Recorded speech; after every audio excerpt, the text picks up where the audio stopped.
Welcome to the Peak of Fiction podcast, a podcast where we dive into the very best movies, TV, anime, comics, and more to find the ultimate peak of fiction.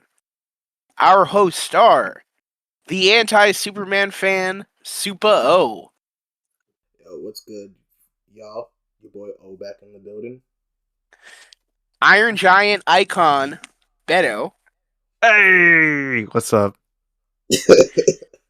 Team Cap captain, the Team Cap captain, Colin, aka BaitZaDust. That's myself. And not a guest, but always welcome, introducing Gray the Samurai. Welcome, y'all. Thank y'all for having me. We're going to turn this up. So today we are covering the event comic Marvel's Civil War. We're going to be covering primarily the main 7-issue series, as well as a couple of the surrounding comics, including a little bit of Civil War Frontline, and the Spider-Man run that ran adjacent to it. But without further ado, let's get into Civil War. When the mob and the press and the whole world tell you to move, your job is to plant yourself like a tree beside the river of truth and tell the whole world, no, you move. So, Bars. what are your first thoughts? I think we might have all read this before. I know I've read this a few times before. What is your first thoughts about Marvel's Civil War? That was right. I gotta say, after I was reading it, I kind of could see where Captain Marvel was coming from. After all, this kid could see the future, and they had to try to stop him. Otherwise, his whole future paths could, go. And it's a whole thing between her and Iron Man. Yeah, what else happened? Yeah, pretty sure I read the right Civil War, right? Yeah, anyway. After reading Civil War, I really enjoyed this series, or at least the main line. I thought the characters were really good, and I think what's really good about Civil War, Civil War, is the fact that even if you agree with one side, you could see clearly where the other side is coming from. You could be like, okay, well, I could get your point there, and vice versa. And we'll get more into it as it goes on, but yeah, I just really like it off of just the initial read. Gray? All right. Man, I have so many thoughts, but if we're just talking initial, my initial thoughts on the series is that it had really good storytelling, really clear motivations for each character's vision, even certain parts in the plot where some characters started to change the way they felt about things based on things that they had observed, or their interpersonal connections or experiences. I thought was really well done. I honestly had no complaints on the story up until the story's conclusion, which we will have an opportunity to discuss. I felt like the other than the story's conclusion, everything made a lot of sense. Even how hot tensions became. I thought it was really smart writing. It was very fun at points.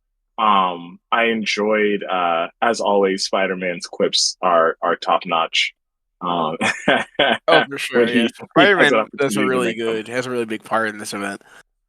Yeah, he has a huge part. And it's interesting because, as I was saying before we started rolling, my first introduction to Civil War story was from the movies. As some who may be listening to this pod may be able to relate to the story of Civil War as we saw it in the MCU is not quite the same story that you get from this particular comic run.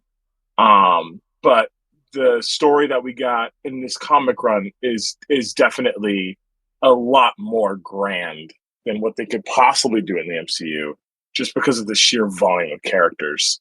So I do recommend it for anyone that's curious and that's interested in kind of seeing the other side of the coin, or what the basis of the story is from. It's a really good read. I overall thought it was phenomenal.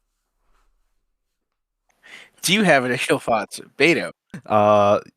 The first one I would say is this is a interesting comic book that really shook the whole industry and shook the whole universe, and just for good or bad, it just really, really was like a hard hitting tale of its time, and really showed how much what you can do with these characters that no one has probably thought of as of yet.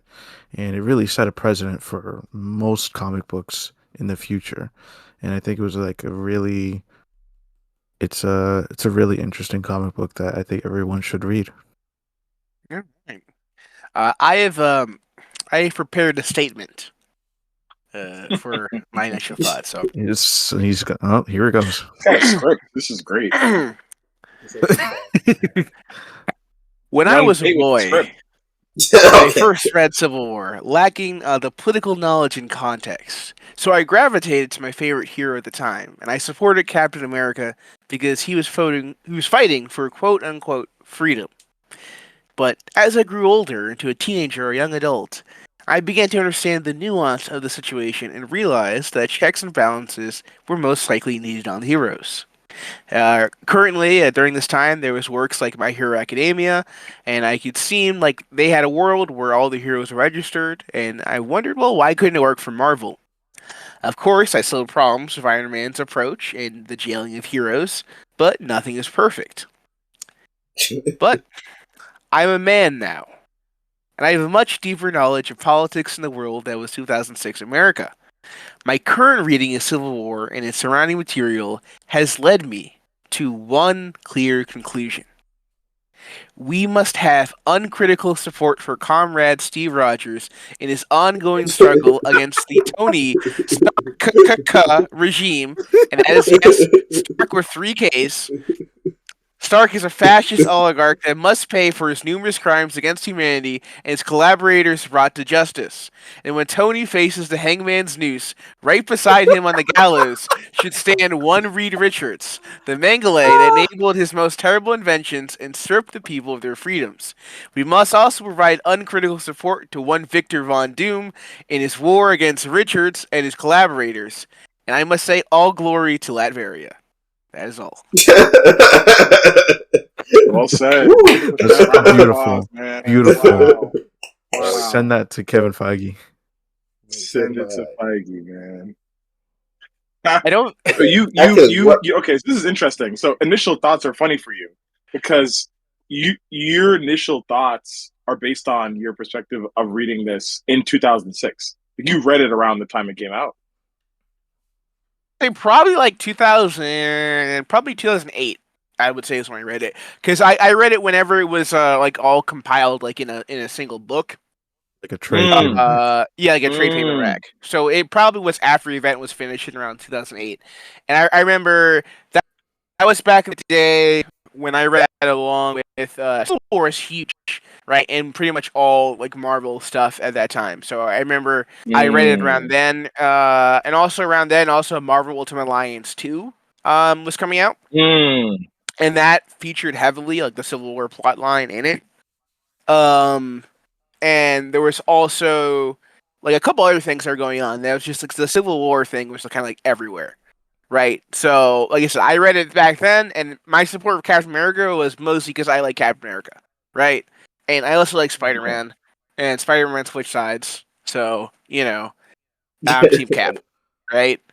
But you know, I'm like, well, maybe Iron Man a few points, right? Maybe what the best for you we'll talk about, but the inciting incident's pretty wild, right? But when I read it this time, especially. At first reading like the main comic, I was like, oh man, Iron Man and Reed Richards were wild, and right. But when I read Frontline and when I read Spider Man, bro, I I hate this. I hate Tony Stark, man. Yeah. That he's very a calculated. How he's was a he in dog. Frontline? He is a villain. Villain. Wow. What does he do? All right.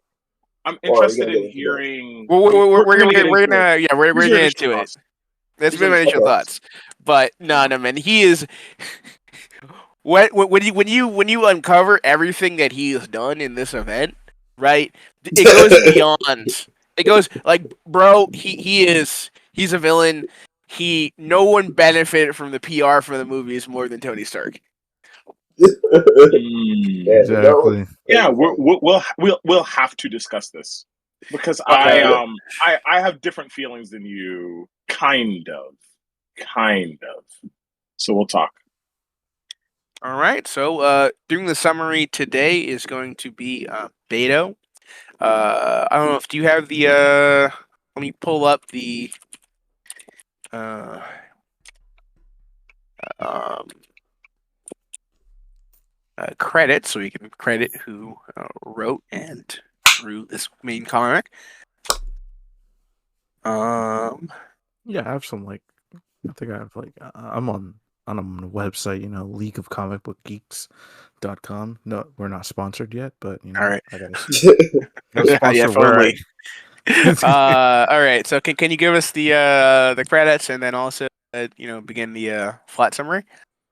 Okay. Yeah, so Civil War is written by all 7 issues is written by Mark Millar and also penciled by Steve McNiven for all 7 issues. Civil War, there's no backup to this. It is happening at the moment. So it starts with in a group of superheroes, B-list, C-list superheroes called the New Warriors. I mean, And they're like these kids. kids, yeah, they're basically kids, a bunch of kids as superheroes. The main one, Speedball, uh, is just have a TV show, a reality TV show, and what they do is go and find bad guys and beat them up.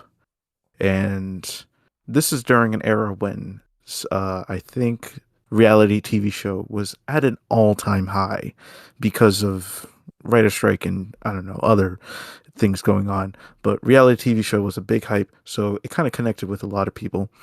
But they were doing a reality TV show just beating up superheroes. And when they found one with a group of super villains, I meant, going to they're just hanging in a house, just hiding, laying low, and Speedball and his team found them as being FBI's most wanted. And they were getting ready to bust them, but they get caught. So they started rolling and they started fighting. In the fight, there is one bad guy that's not up to their standards, and that one is named Nitro. Nitro is a cosmic villain, and this villain, he is an exploding man. He explodes. He doesn't die himself, he just explodes. That's all I can get from him. But he get caught up in the fight, and once he gets pinned, he just explodes. And you might think, oh, it just explodes and that's that. No, he explodes near a school, in a neighborhood, in the suburbs. So this is a very tragic event, and this Yep. is what starts the catastrophic events. So And it's interesting. Yeah, this part, this opening, you have like this inciting incident, and now of course, once again, we are famous for telling people spoilers late. We will be spoiling Marvel Civil War I think our and whole podcast is just spoilers at and this and, point. and surrounding comic events. We will be spoiling the Civil War movie. And we'll probably be spoiling various Marvel event comics, right, of the last 20 years. So, Right. I'm be gonna spoil prepared. the movie Civil War in 2022. That nigga Yeah, got yeah, anything to yeah, do with yeah. Marvel. We'll also be spoiling the 2024 movie, Civil War. Um, so, this is a pretty good inciting incident, I would say. Yeah. For if you want to create a scenario where people would turn against superheroes, this is actually a really good inciting incident, right? Because it it kind of shows how like degraded heroing has become, where people are basically filming like a cops style TV show, and like these guys don't really know what they're doing, They're and yeah, they're only there for ratings. They just want to be this kind of popular, be part of the A game. But they never really look at the consequences of their actions. now in all fairness to them, right? Nitro usually is not this powerful, right? They come on midday. Nitro's Nitro's explosions aren't usually this big, right? Because this explosion kills like 600 people, right? And I think like 70 school children or something like that, right? It's 60. 60 school children. Okay. Mhm. Now, if you read some extra materials, right, including I think the Civil War Wolverine tie-in, you will discover that Nitro was given a certain compound that boosted his powers Hmm. before this event. Uh, Interesting. by the damage control group, whose job is to clean up after superhero disasters. So, Ironic. perhaps there's a larger conspiracy afoot. Um, but yes, it was a problem they thought they could contain, right? And hypothetically, they should have been. But even then, right, a more professional hero would not have fought Nitro in the suburbs next to a school. Yeah, and one of the other characters did warn Speedball, saying, "Hey, these guys are totally out of our league." And he did mention about that if that he was an old Captain Marvel villain, and I learned that this character Nitro was the reason why the original Captain Marvel died. Somebody died of And I Oh, cancer. was like, really? that could have He was in been the room. Nitro could have been the reason I he don't got think the Nitro cancer. gave him cancer, but I'm not gonna fact check it. I'm gonna believe you. I'm gonna believe Hey you. man, if there was an episode of Harley Quinn where Harley Quinn shot a guy with a cancer ray, I'm gonna believe that. All right. Everything we said on this Okay. podcast is 100% factual. Yeah, 100% factual. I could look it up. I won't. I'm kind of shooting from the hip here. Take this all with a grain Yeah. of salt. So of course, you have the superheroes trying to looking for survivors and whatnot, and this creates like a real 9/11 esque event. Also, yes, we will be spoiling 9/11. Yeah. No! In I case you was didn't know. Yeah. Bro, I was still on Sorry. August 1st!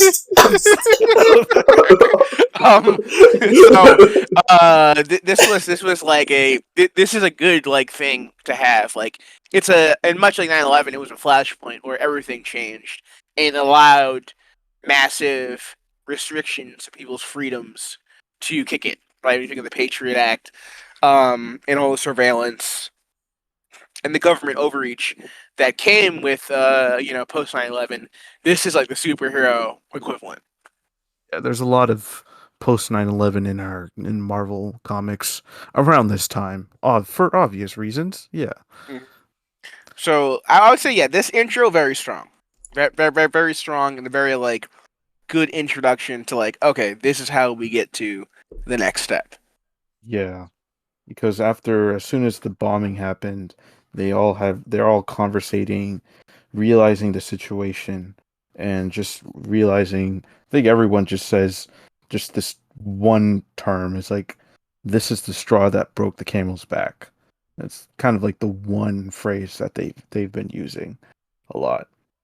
And so after the cleanup, there comes the funeral, and then there comes the funeral, and then there's talks of registration and just trying to keep thinking of how do we keep heroes in check.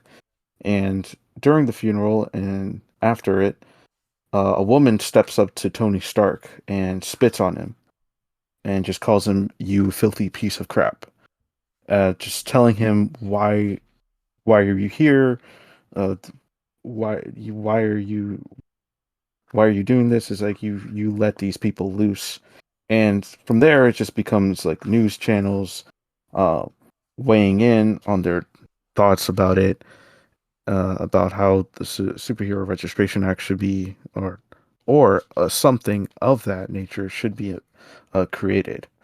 And next thing you know, we turn to a date night with the Human Torch. And when he goes to on his date, he gets bombarded by people calling him a baby killer, even though uh, he had no affiliations with that incident. But people just think you're a superhero, you're part of that club, and he gets beat up for it. Okay. I All right, gotta we gotta say, talk about this. yeah, I I think that gotta was say, just getting no dipped by a bunch of club goers Yeah. is Why? kind of crazy. Yeah, Kind of crazy. Like he was in the You Yes, just hospital man. for days. you just nerfed Human Torch. No, okay, it's not that Human Torch is weak. It's that the base Marvel humans are that strong. It's like a One Piece durability. Yeah. Remember. Didn't like the Beyonder get beaten up by a bunch of like Marvel civilians one time? Yes, I think I remember one Yeah. comic like that. Yeah, he was acting too wild. He was he had too much white boy swag in like Harlem. And it didn't go over well. It didn't go. Yeah, My boy's flag is crazy. But yeah, I would say this is like no, like once again, I hate to say it, but Marvel citizens ungrateful, very. very Yeah. ungrateful.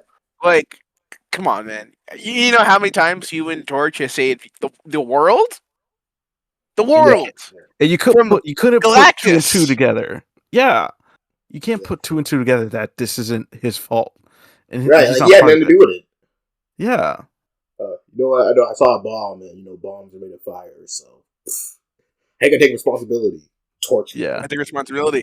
He could have been there. He could have absorbed the fire. And we had to talk about this mom character, right? That shows up throughout the comic, Miriam Sharp, Mm-hmm. Yeah, right? she shows up a lot. She is an op.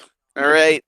Um, like I get where she's coming from at first, but it's like she's always there around the corner to be like whenever Tony's like I don't know, she's always there to be like Yeah. you should double down. Actually, you should triple down. I It's didn't notice like it's that. Tony just bringing her around, just be like an ego check. Like, I'm not the bad guy. I'm not. Look Well, at I think this. she becomes like a congresswoman, right? Or Yeah, something like by the that. end of it, or like she leaves. I don't know. I don't know if she has any political pull. I don't recall. There's I something think she big becomes a going politician. for her. That's She crazy. moves like a politician. She behaves like a politician. Doesn't shock me. She When you say she's wilds an out. op, because we're talking about characters right now. Yeah. Let's. I want you to be very specific with what I you mean by she is an op. her presence in the books Mm-hmm. is so she is like so negative. She has such a negative effect on the conversation and the heroes and the war that's happening, right? That you would think, right? And there's an event that happens right after this event, Secret Invasion, right? Where like Mm-hmm. there's like scroll sleeper cells all around the world, right? Mm-hmm. It's like I had to look it up, and I was like, "There's no way she's just like a civilian, right? She has to be secretly working for like Hydra, or she's a scroll or something because she's wilding out." But no, she's just a person, She's just a and woman. she's just a woman. But like she's always like in the corner, like egging it on. Whenever he's like, maybe I should pull back. It's like, no, Kill them, Tony. Kill them all. And I'm like, Like a pumpkin or something. I will say that she's an interesting character. I found her very interesting. And the reason I found her interesting is because her character, whether you like her or not, it's semi-irrelevant because her character represents the voice of everyone who lost someone in Nitro's explosion, or side point, everyone who has lost someone in collateral damage during hero versus villain combat in the major cities that these stories take place, right? And reading the comic, it was interesting to see her character essentially start off with a lot of angst and hatred towards Tony Stark because she blames him and all superheroes for the event that took place. And I understand that she's not, she's bad, but really, in reality, she's just a hurt mom, right? Like she's sad and hurt and frustrated and angry, and she has no one to like genuinely direct her anger towards, right? Like Nitro isn't going to just show up. He decimated a block, and then we never saw him again for the rest of Civil War, right? Like and I may be wrong in that, but I never saw him again for the rest of Civil War by design, right? By design, Yeah. They wrote it in a way where the genuine and real perpetrator of the actual crime that took place was not present to receive and to be a target for the malice and the frustration and the anger of all of these families that have lost loved ones, right? I believe that Nitro gets hunted down by Wolverine in like his side comic. Okay, I'm not sure I read that side comic. That's not. Is that in Frontline or is that's in one of the Civil War tie-in comics.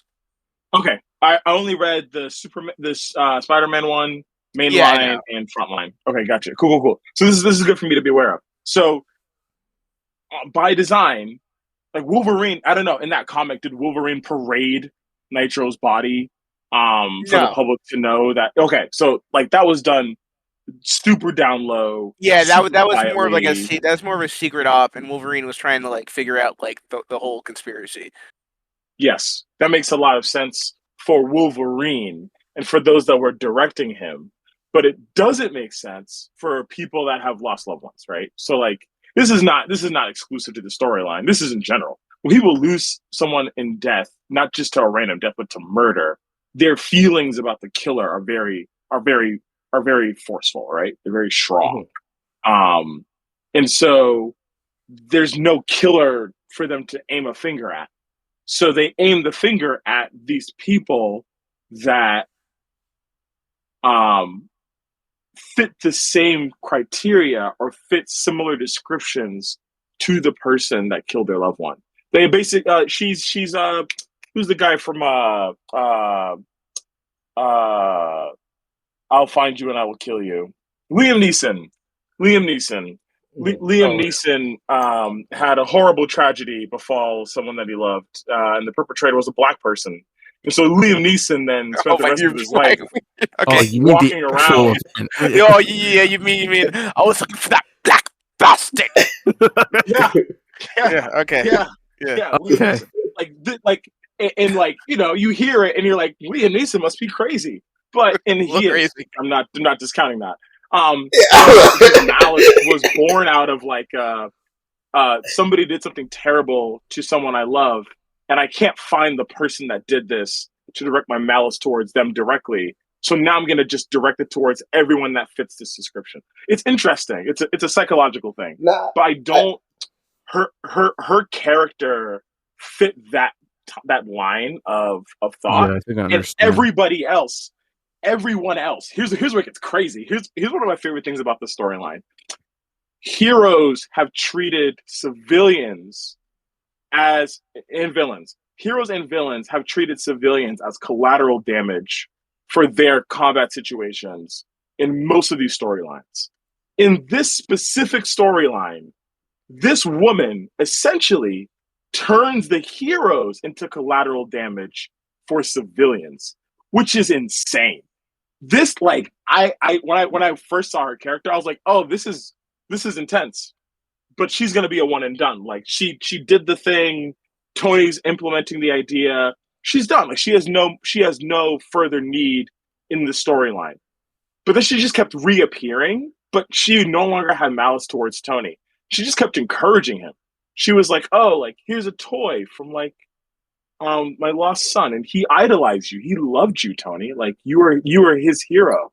And now he's gone. I just don't want you to forget why you're making all these sacrifices, right? I don't want you to forget why you're imprisoning all of these people. Like you're doing it for something good, Tony. You're the good guy in the situation." And she just kept showing up and encouraging him.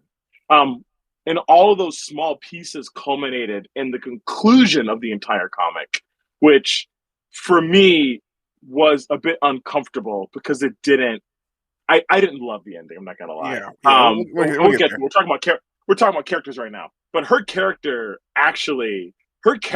was extremely interesting to me. She was an immense disruptor to the normal flow that the story could have taken if she never publicly displayed that malice towards Tony. I don't know if Tony Stark would have taken the steps he chose to take without her intervention, so to speak. But those are my feelings on her character. I like think to read. something like that would happen. No, honestly, yeah, I do see like you, I do see where she's coming from. Because like you said, she just lost her kid to this, as we described earlier, 9/11 type attack. So her anger is warranted. She kind of reminded me of Powerplex from Invincible. Where after the Battle of Chicago, and Invincible and all the men do their thing. I forgot. We're also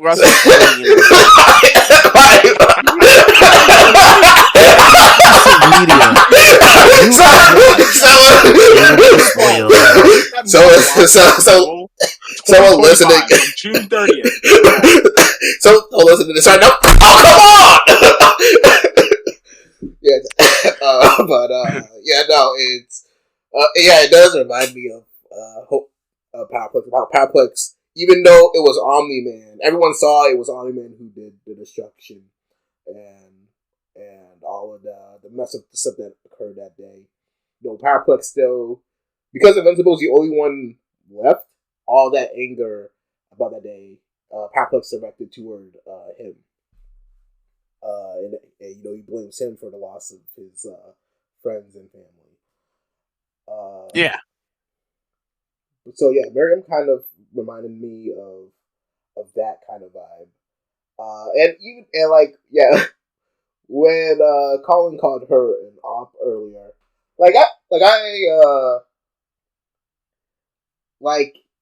I don't think she. Here's the thing. I don't think she actively is like being like, yes, burn these superheroes. But I think she's inadvertently being. There's okay. So there's a moment. Now we have to get to it in the story. Mm-hmm. There's one thing that she says, and I have a lot of problems with this moment. Like this is like a nexus point once we get there. It's like one of the big battles. But I'll wait for when we get to the summary. But there's something she says which is so wild and so out of pocket. But we'll get there. Would you want to continue the summary, Beto? Sure. Where did we left off? We just left off from the. We're still on issue 1. Yeah, there's a lot of impact from issue 1. So after that, and after the berating from the grieving mother, the beating of Johnny Storm, all the heroes ganged up in the Baxter building, explaining what's going on and what side they're taking. They all have different opinions on things, on what to do and what's going to become, what's going to happen, but they're just talking, they're just conversating. But the only person who's not there is Steve Rogers. Steve Rogers is at the Helicarrier, and he's wondering, hey, what's this going on? That I have to take my friend down? Is that what I'm hearing? Yeah. So Shield just out of nowhere just starts saying, yeah, we created our our another division of taking down superheroes. And he's like, I'm not taking this stance at all. And Maria Hill, who's the commander at the moment, not Nick Fury, just goes out and says, okay, take down Captain America. And Captain America takes both of them, takes her and the team down, and just jumps out of a building. Well, jumps out of the helicarrier and lands on a jet plane, and tells the fighter, just, hey, keep this thing flying, son. and he goes off, walks off, and back at the Baxter building, Uatu, the Watcher, sees this, and everyone's like, what is he doing here? And Stephen Strange is like, yeah, this is not good. And that ends, well, that doesn't end issue 1. What does end issue 1 is that everyone starts protesting, everyone is talking, and we see Reed Richards, Iron Man, and Ant-Man, who's now, I think, Yellow Jacket at this point. Yeah, Pym, yeah. Yeah, Hank Pym there, saying, hey guys, keep on with the registration. We'll take care of Captain America. That ends issue 1. I could just have a quick note about Mariah Hill in that issue. Maria Hill. Yeah.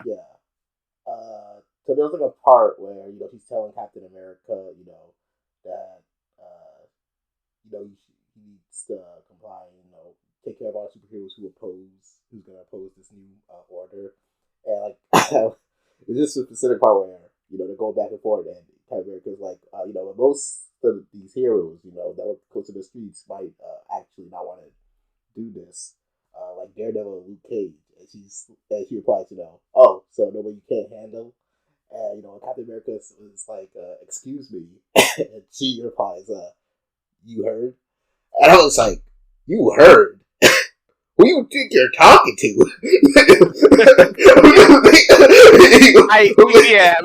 We gotta talk about how insane Maria Hill and how insane the scene is. Okay, one, I cannot stress this enough. I cannot stress this enough. Right? The bill hasn't even passed yet. The bill hasn't passed, and she's like, "Oh, Captain America, are you gonna join our hero hunting squad?" And that Captain America's like, I got some thoughts about this, right? Maybe I need to have a think about this, right? And immediately Rhea is like, get on the ground.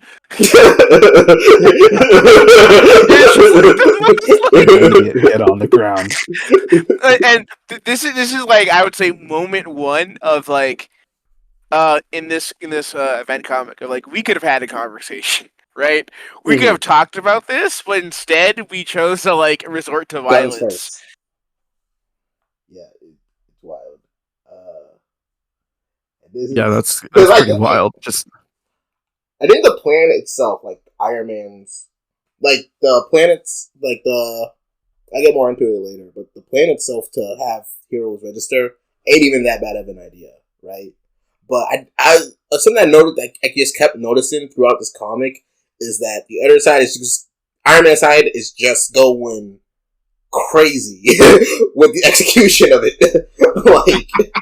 like it's a real, like, this isn't even like that crazy of an idea, but because you're doing it in such like a half-brained way, or because you're being so OD with this, it's so hard to like go to your side,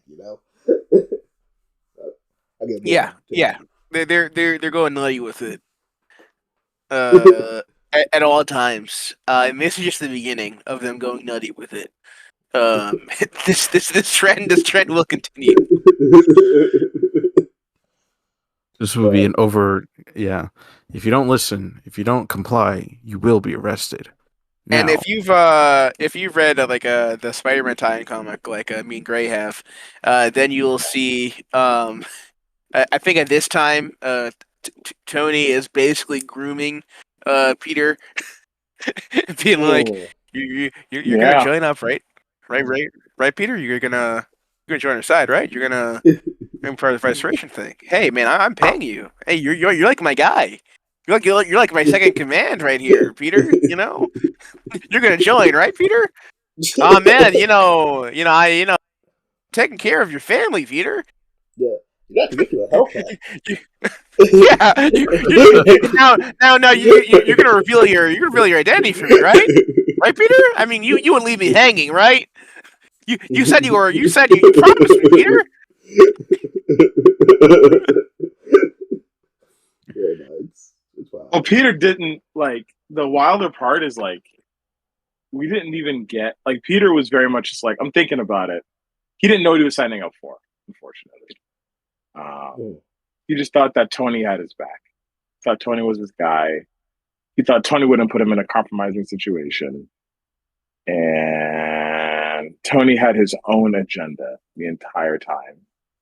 And poor Peter Parker had no clue. The thing that's interesting though is that Peter, while conflicted, as I learned more about when I was reading Frontline, didn't give Tony an enormous amount of pushback once it came to light what was really going on. Not an enormous amount, which is kind of like, shoot, man, this is really risky. Like there's a giant warning sign above this decision. I will say Peter's in the form of the Watcher. Oh yeah, the Watcher. Yeah. Oh man, he's just like observing, like, oh man, it's about to go down, bro. Yeah, he just pulled out. He's like, it's about to go down. You know what's the problem? The Watcher shows up to the party. No one invited him. No one invited him, but he will show up. He will show up. If the Watcher shows up to your party, it's time to leave. It's time to pack things up.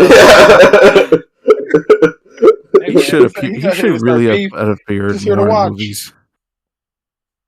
Yeah, looking like that. The Watcher? I mean, I guess. I guess, bro. But he's just here to watch. He's not really here to do much. He's just observing. We're observing too, bro. We might as well be the Watcher ourselves. Might as well. Yeah, might as well. Might as well be the Watcher. To see something very bad. All right. So issue 2. Issue 2. Now everything is starting. While the Registration Act is starting to ramp up, Captain America is beating up a lot of villains, a lot of people. He's just hunting them down. And while that is happening, Maria Hill is like with her cape hunting super team. They're all like, what? It's like, come on, we're trying to get this guy. The grieving mom is giving her interviews saying, why is Captain America not taking a stand? He should be with Iron Man and all that. New York's, and while that is happening, some of the superheroes who are part of the registration are doing their best to get good rapport from the mass general audience. While that is also happening, in the Baxter building, Mr. Fantastic is creating stuff that we don't know about. But he's creating some stuff behind the scenes to help with the Registration Act, while Sue is being neglected again for the update time. Yeah, this is I would describe Reed in this comic series. This is what they call Reed Richards like dark autist era. Dark autist. He's autistic, but he's using it for evil. And it's a real like, oh well, I don't know to people. I don't know how to talk to my wife. I'm getting ready to put all my friends in the super prison. Um, that's the era of Reed Richards that we are in. It's so interesting, Reed's character, because he's so focused on the end that he legitimately could care less about the means to achieve it. And it's so interesting because in his mind, he's like, what I'm doing will cause less crime. Like it will fix certain problems. It will lead to a safer world. Like that is the end. And to achieve it, I'm willing to imprison everyone I love and give up my family. I'm like, all right, bro, listen, hold on. What are we doing, bro? You've taken such an extreme approach to peace that like one might say is villainous, because a lot of villains have this mentality of I want to take over the world because I know that if I am the world's ruler, the world will have peace. Or I want to destroy half of humanity because I know if half of humanity is gone, then they'll have enough resources to survive. And you're like, if the end is they'll have enough resources to survive, or the end is we'll have world peace. But the means is I'm gonna murder half the planet. Or the means is I'm gonna be the world's ruler myself, right?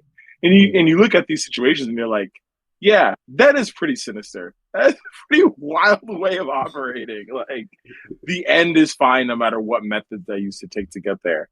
And in that, I would say you are correct, Bait, that Reed Richards definitely just like tunnel visioned to such an extreme degree in this comic. Like, I for a man with such a high level of intelligence, I had not expected him to just completely and totally lose all semblance of justice and dive head forward towards whatever it takes. I'll do if it leads to this result. Yeah, he really just he focused a lot, and that's a lot in this comic, that he just keeps focusing on this unobtainable goal. Just insane levels of tunnel vision, dude. Like insane levels of tunnel vision. Insane, yeah. Yeah. And while that was happening, in the Daily Bugle, J. Jonah Jameson has just found out that his one photographer, or one of his many photographers, is well, no, wait, not at this moment, no. So he was just like wondering about it. He's talking with his Robbie, main guy, secondhand man, who's just wondering about what the whole registration, or what just this whole situation is going to lead up to. And J. John Jensen and his Superman and his Spider-Man fixation, weird guy, got to get that helped. But oh well. So we go to Tony Stark's penthouse, and he is talking with Happy about that it's about minutes till the registration is finalized and it's finally law. And he says the one line that I think he does not remember is, "Oh God, please let us be doing the right thing here." He just forgets all Yeah, about he that. forgets that one. Yeah, He just completely forgets, and just like, yeah, registration act becomes law at midnight. And with that, in 24 hours, every single superhero who's not in the registration act is hunted down like an animal and put in prison. And it starts with is it the Patriot?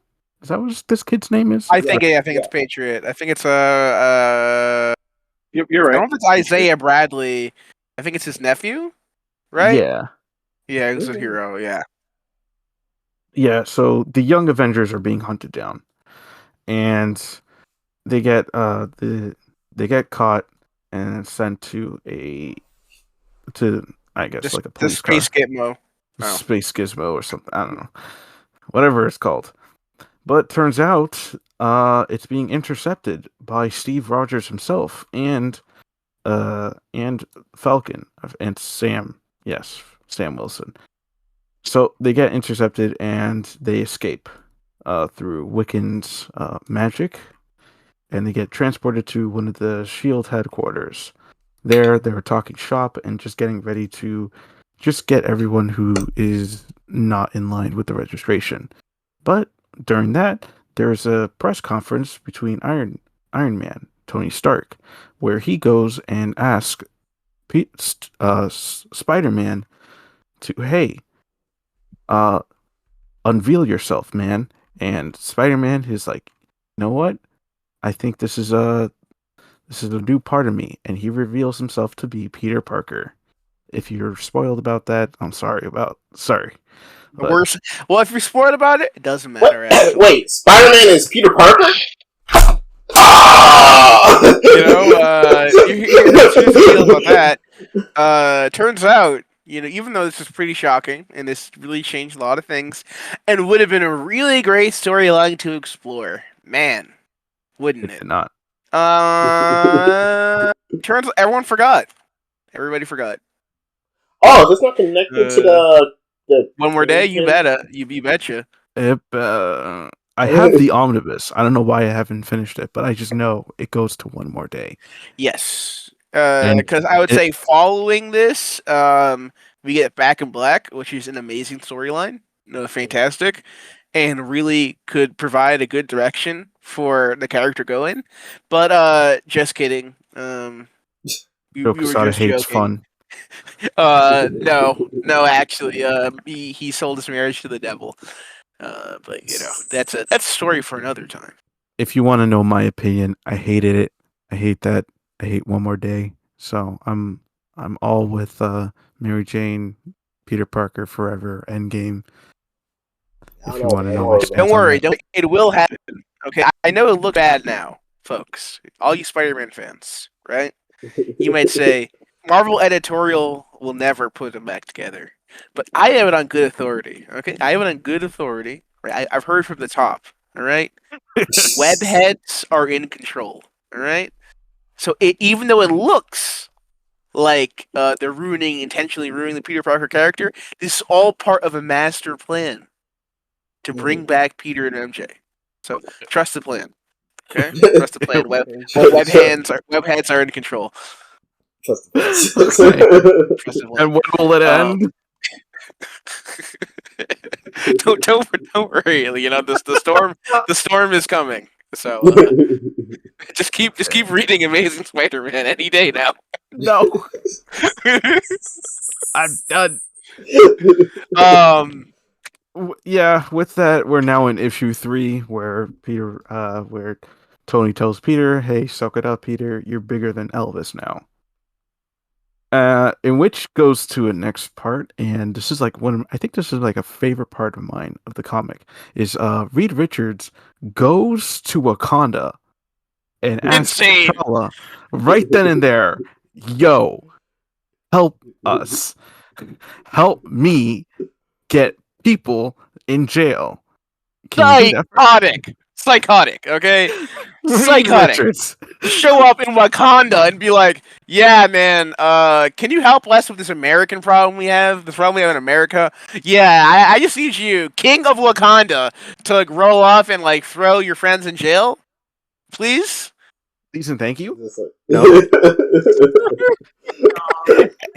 and T'Challa, being the voice of reason, obviously being like, "Now tell me, how about Johnny? Is he all right?" And Rita's like, "I haven't checked back, but I'll see what I can hear." And then he just goes off on a tangent saying, "Man, I love Wakanda." Is this going like, "Bro, call your wife." Weird. Is this also, yeah, there was some weird vibes. Man, Your wife, bro. It's just you can't get one of those dashikis you guys always wear.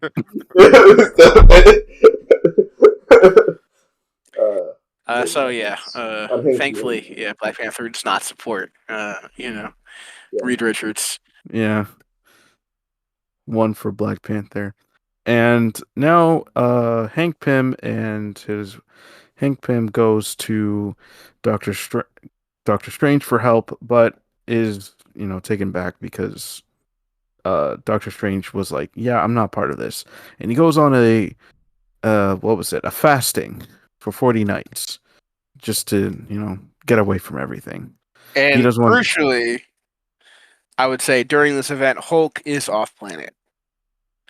That is correct. Because the Illuminati shot him into space. That'll be a story for another day. What side do you think he would have been on? Hulk smash. I think it really depends. I could see Bruce taking pretty much either side, right? I could see Bruce both being like, oh well, go with the You gotta keep government. yourself in check, but then as soon as you because like if anybody would be like the keep ourselves in check guy, I feel like it would be Bruce. Yeah. You get But mad if he gets on the other betrayed. hand, if Joe Fixit, was in the booth, he'd be definitely be anti-registration. Yeah, it depends which one of Hulk's alternate personalities was taking the wheel that day. Most definitely. Okay. Yeah, I can see that. and then Tony goes to the X-Men saying, "Hey, can you help us?" Also wild. And Emma Stone says, "No way, Jose. Where were you when our island was going through genocide?" Bro, yeah, when he tries to pull up Stanford, he's like, "Oh well, I mean, people died. Can you believe it?" She's like, she literally uses her psychic powers to show him the dead bodies of all the mutants. He's like, okay, and It's like, "Where were you, bro?" And he just shrugged it off. It's like, I thought you were supposed to be thought you were looking at cool. the. I thought you were I think is this before or after House of M? I think it's after House of M, right? Yes. Because if it's after House of M, then that means there is like sub 200 mutants in the world. No, wait. House of M was in. Yes, House of M was 2005. So this was before. Yeah. This is after. Oh, this is after. Yes. Correct. After. So yes, there's sub 200 mutants on the planet, and he wants to roll up and be like, "Oh, you want to join my my registration thing, which sounds suspiciously like the Mutant Registration Act." But don't worry, we're not gonna do the Mutant Registration Act, right? That's different. Okay, we're doing the Superhuman Registration Act. Meanwhile, you look on a piece of paper and and the mutant part is crossed out. It's ready to crowd above heroes registration. And in the bushes, while Tony is leaving from the mansion, is Bishop saying, "Hey," I think that's Bishop. He's like, "Hey, let's talk." So we cut to a restaurant where Captain America, Hercules, Daredevil, and Goliath are all taking secret identities, and they're just blabbing about why are they in these identities, and just basically small talk. Which they get a message saying that there's a distress call. And when they get to the distress call, they realize it was a setup by Stark. He captures Cloak and Wiccan and is now, they're trapped. And Tony's like, "Hey, let's call a truce here. We're not gonna put you in jail, but we just want to talk." And Peter Parker is like, "Yeah, guys, come on, let's stop fighting. We're trying to beat up the bad guys, not good guys. We have to think this through." Which then, Steve looks through all the BS and just destroys Tony's armor of while they did a fake handshake, which surprise attack Goliath, and then Hank surprise attack grows as well, and there goes a big battle fight. It's all cool. Oh yeah. This is Cool. the titular one of the titular battles. Yeah. It's great. It's So, fantastic. First big battle. Everybody's punching. Everything's going haywire. And as soon as Iron Man's suit comes back on, he goes and fights Steve, and he's just like, "Yo, I know every move, man. I know what's going. I have all your moves tracked, and you're not gonna win this battle." And as soon as battle's almost won, lightning strikes. What? What is this? It's Thor. But it's not Thor. What? Yeah, I thought that was crazy. That was crazy. And I'm gonna be honest, I don't That know. was insane. This is a really good fight. And I didn't know about the comics that happened around during this time, but I'm guessing that Thor was probably like dead with how they were talking. No, I think he was off. He was in Asgard. Like he had problems with deal in Asgard. Yeah. Oh, okay. I thought he was like this was like a time he just got. They were so shocked. But yeah, like when I first saw Thor, and they kind of revealed what he actually was, I was surprised. I'm just like, what is Asgard? what is Asgard's politics when it comes to America? Like, hey. What is his stance on this? Right? Like, bro, you don't even go here. You're just a visitor. What the heck? Yeah. Totally understandable. Yeah, everyone was like, wait, Thor's here? Why is Thor here? And why is he fighting alongside Iron Man? This is weird. Yeah, and we can add this into the Tony transgressions. How insane is it to make a clone of your friend? That is completely insane. The fact that he has like Mjolnir too and everything is wild. Well, that's not really Mjolnir, but yeah. Oh, it's okay. Yeah. All of it, everything about that Thor right now is fake. Oh, okay. But it's like completely crazy accurate that it has lightning powers. He can still harness lightning, bro. Yeah, but it's an artificial Mjolnir. Like, because I think in the final fight it's broken apart and it's like a machinery. Yeah. Okay. Like I was thinking that the clone was so good that it also like inherited like the actual like Thor's will or something. I think it had like DNA in it because it was part of a hair strand that Tony found. Crazy man, I get it. Absolute insanity. Now, in a later comic, when Thor returns, he puts a pause on Tony, for this transgression. Rightfully so. Yeah, rightfully so. And Tony, for whatever reason, is still defensive about his decision, which I cannot stress enough is insane. It's an insane thing to do. To be like, yeah, I'm gonna make a clone. I mean, not even like. It'd be one thing if you made like a robot, right? If you made like a Thor robot, right? A straight up robot, weird, but fine. It's something in the past. But to make a clone of your friend, wild. who you've broken bread with, that is psychotic.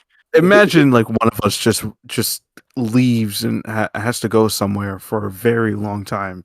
And then I just come back to see a clone of me. It's like, bro, I was gonna come back.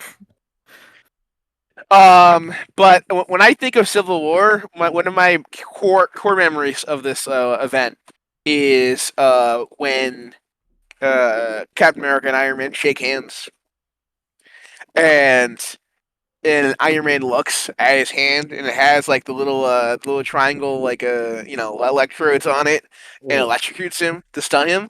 That is like a core memory of like what Civil War was about. Like Iron Man might have had like all this like it was a huge gap in the beginning of like firepower, but Captain America was such a great tactician that he was able to like keep up with him. Yeah, yeah, no, I Yeah, agree. absolutely. He He had was like really he had some upper hands.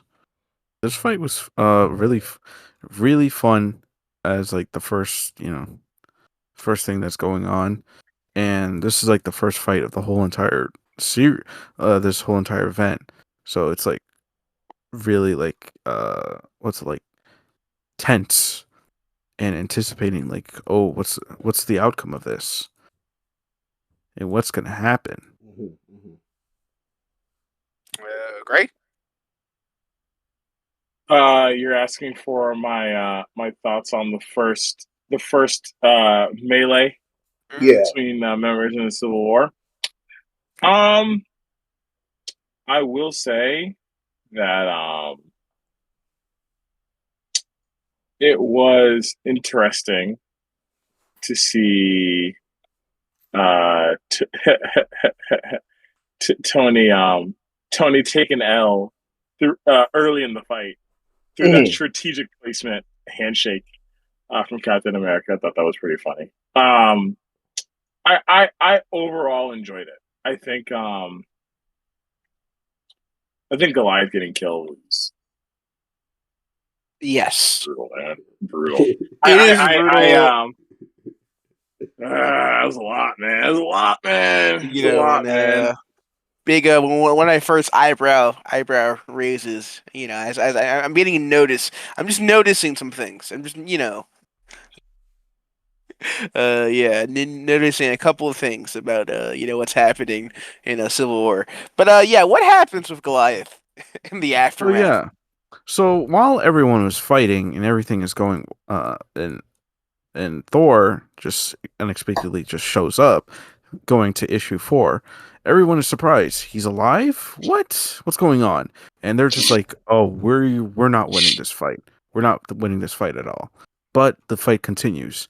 So, Iron Man just puts a huge like sonic blocker on everybody, but but someone took, I think it was Hercules that got the upper hand, and they kept kind of continue fighting.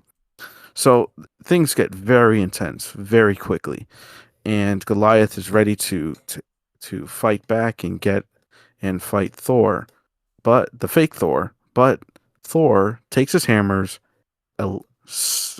just kills him straight up. Yeah. Just takes his hammer, Beams into the heart. beams straight up lightning into Goliath's chest and kills him. This is the first death of the superhero Civil War. And everyone is shocked, and it's like, all right, guys, fall back. But cybernetic Thor is not taking any risk. He's ready to kill. And when he's about to kill the resistance team, Sue Storms blocks it and tells them to get out. Hurry. Which I think it was Cable who just tries to wake up Cloak after being tranquilized and just disappear. So they use his Cloak's power to just warp out, with Reed just turning off the cybernetic Thor. And then we see Sue just with utter disbelief saying, "Don't even speak to me. Don't say a damn word." Because yeah, go girl. That's the right thing to say. And a disbelieved Peter saying, "I thought you said you knew what you were doing, Tony." And Uatu looking at the events that just transpired, and he's just sad knowing that this happened. Yeah, that was a wild conclusion to that. And I think the fact that this was such a pivotal. I found this as such a pivotal heel turn for the Iron, because for a minute up before this point, the Iron Man side was really getting stacked. People were like, you know what, if we get paid, and as long as we register, we can still do our heroing work. we'll keep following. But this was really the event that kind of made a lot of the heroes start to actually see. No, I don't think we should do this. Actually, this is if you're going to be like this, if you're going to kill people for disagreeing with you, then yeah, no, this isn't what I signed up for, and this is starting to be the turn of people starting to actually go to Cap, that and Tony. Yeah, a lot of people start going and thinking like, "Man, what is this? What are we doing here?" Yeah. And just start like running towards, just like we are we really on the right side of history here? Mm-hmm. You know what? Certain people don't like you to have doubts. As Certain we'll people. get into. I'm gonna save my thoughts on Goliath until the next issue, but please continue. Yeah. So in the aftermath, everybody's starting to just get medical treatment, just trying to figure things out. Reed is trying to figure out why did their cybernetic Thor kills, and Hank is just like, I just saw the thing that I created kill one of my oldest friends, and Peter's just there going like, hey, Quippy, let's start that. But also this is concerning. Are we on the right side here? With that, not Tony, in the secret Avengers headquarters, Steve is trying to get everyone on a morality check here, saying like, "Hey guys, let's keep it chill. We'll find a way. Let's keep everything happy here." But a couple people are kind of having doubts of why are they being secret and in under this headquarter kind of business. With that, Steve is like, if you want to go in that direction, go in that direction. So a couple people leave. They leave and go onto Tony's side, and someone is looking at them, observing them, checking them out. We'll get back to that later. So the Goliath's funeral. Goliath, buried as a giant, for some reason. They put that man in a ditch. Okay, they put him in a tarp and they threw him in a ditch. It's insane. Okay, it's insane. It's disrespectful. All right, you might say, "Oh, he was a giant." Bro, you have Hank Pym on your team. Oh, you said, "Oh, yeah, Hank. Oh, it's impossible for him to shrink him down." For real? Oh, you just talk like that. They didn't care. It's or it would be impossible for, I don't know, Hank to at least put him in a suit or something. Nah, man, they put him in a tarp and they throw him in a ditch. It's crazy. Just tie him up in chains as well. Bro, more crazy. I cannot get over how dirty Goliath is in this book. It's crazy. And he never shows up again. Yeah, he's dead. No, he's gone. He's dead. And then we have to talk about Miriam Sharp. Right? I know we'll get to that. Right? Yeah. The op, who's like, well, I know you might feel bad about, Goliath dying, but it's kind of like when a cop shoots a person who is who doesn't surrender or whatever. And I'm just putting it all together, right? First guy to die, black. Okay? What happens to him? Put in a tarp, thrown in a ditch.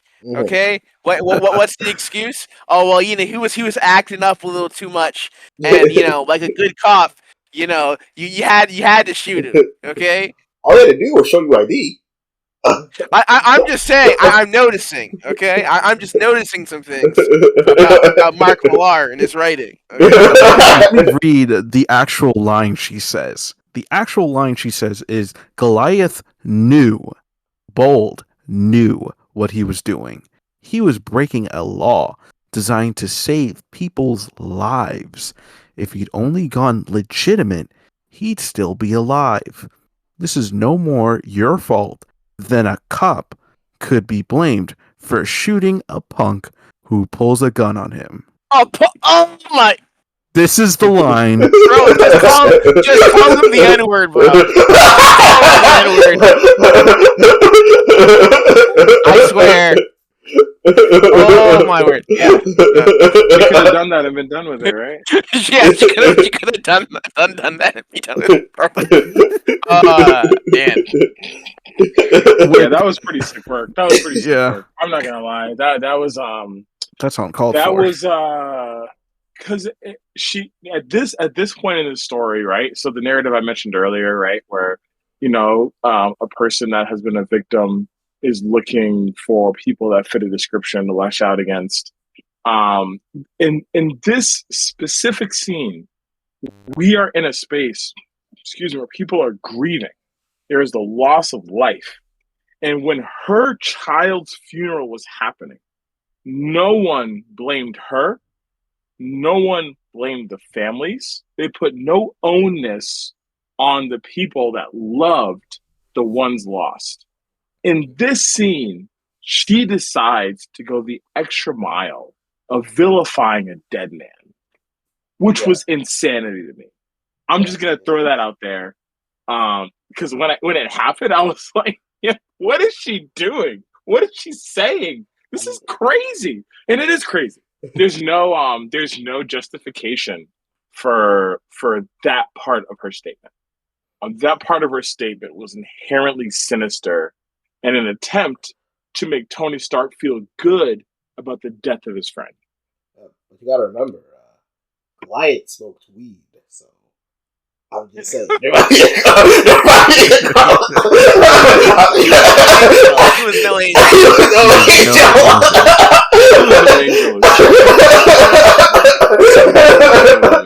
He knew what he was doing. They know what they're doing. Nasty work.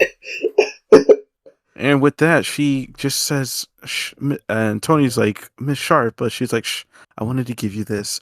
My son Damien's favorite toy since he was 3 years old was an Iron Man toy. Man, she bought that from the Dollar Tree yesterday.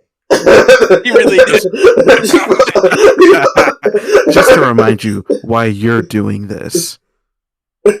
I'm starting to believe. She is an op. Telling you, you're gonna open your third eye here. All right, so I believe this is around the time when they're like, man, our numbers. We tried to do this with heroes, and it turns out heroes have morals and ethics. So our numbers are getting our numbers are getting a little thin around here. Now, Beto, how do they make up the numbers? So that they're lacking in heroes. So without the lack of heroes who are trying to stop the unregistered heroes, they go ahead and collect a certain group of villains to help out to capture the heroes. Again, villains, and in full scope, it's Taskmaster, Bullseye, and Venom. And some other heroes, like Jack-o'-lantern. Like Zemo. Yeah. Let's get the villain's perspective on this. It's not the best thing, but it's our only option. And how do they get these villains on their team? How do they get these villains on their team? Oh, I know the answer. They inject them with nanobots. Yeah. Yeah, more or less. They inject them with nanobots in their bloodstream that if they act up, they can remotely shut them down. Oh, like and monitor. Yes. And these are the good guys. Remember, these are the quote unquote good guys doing. We're only doing this for your safety.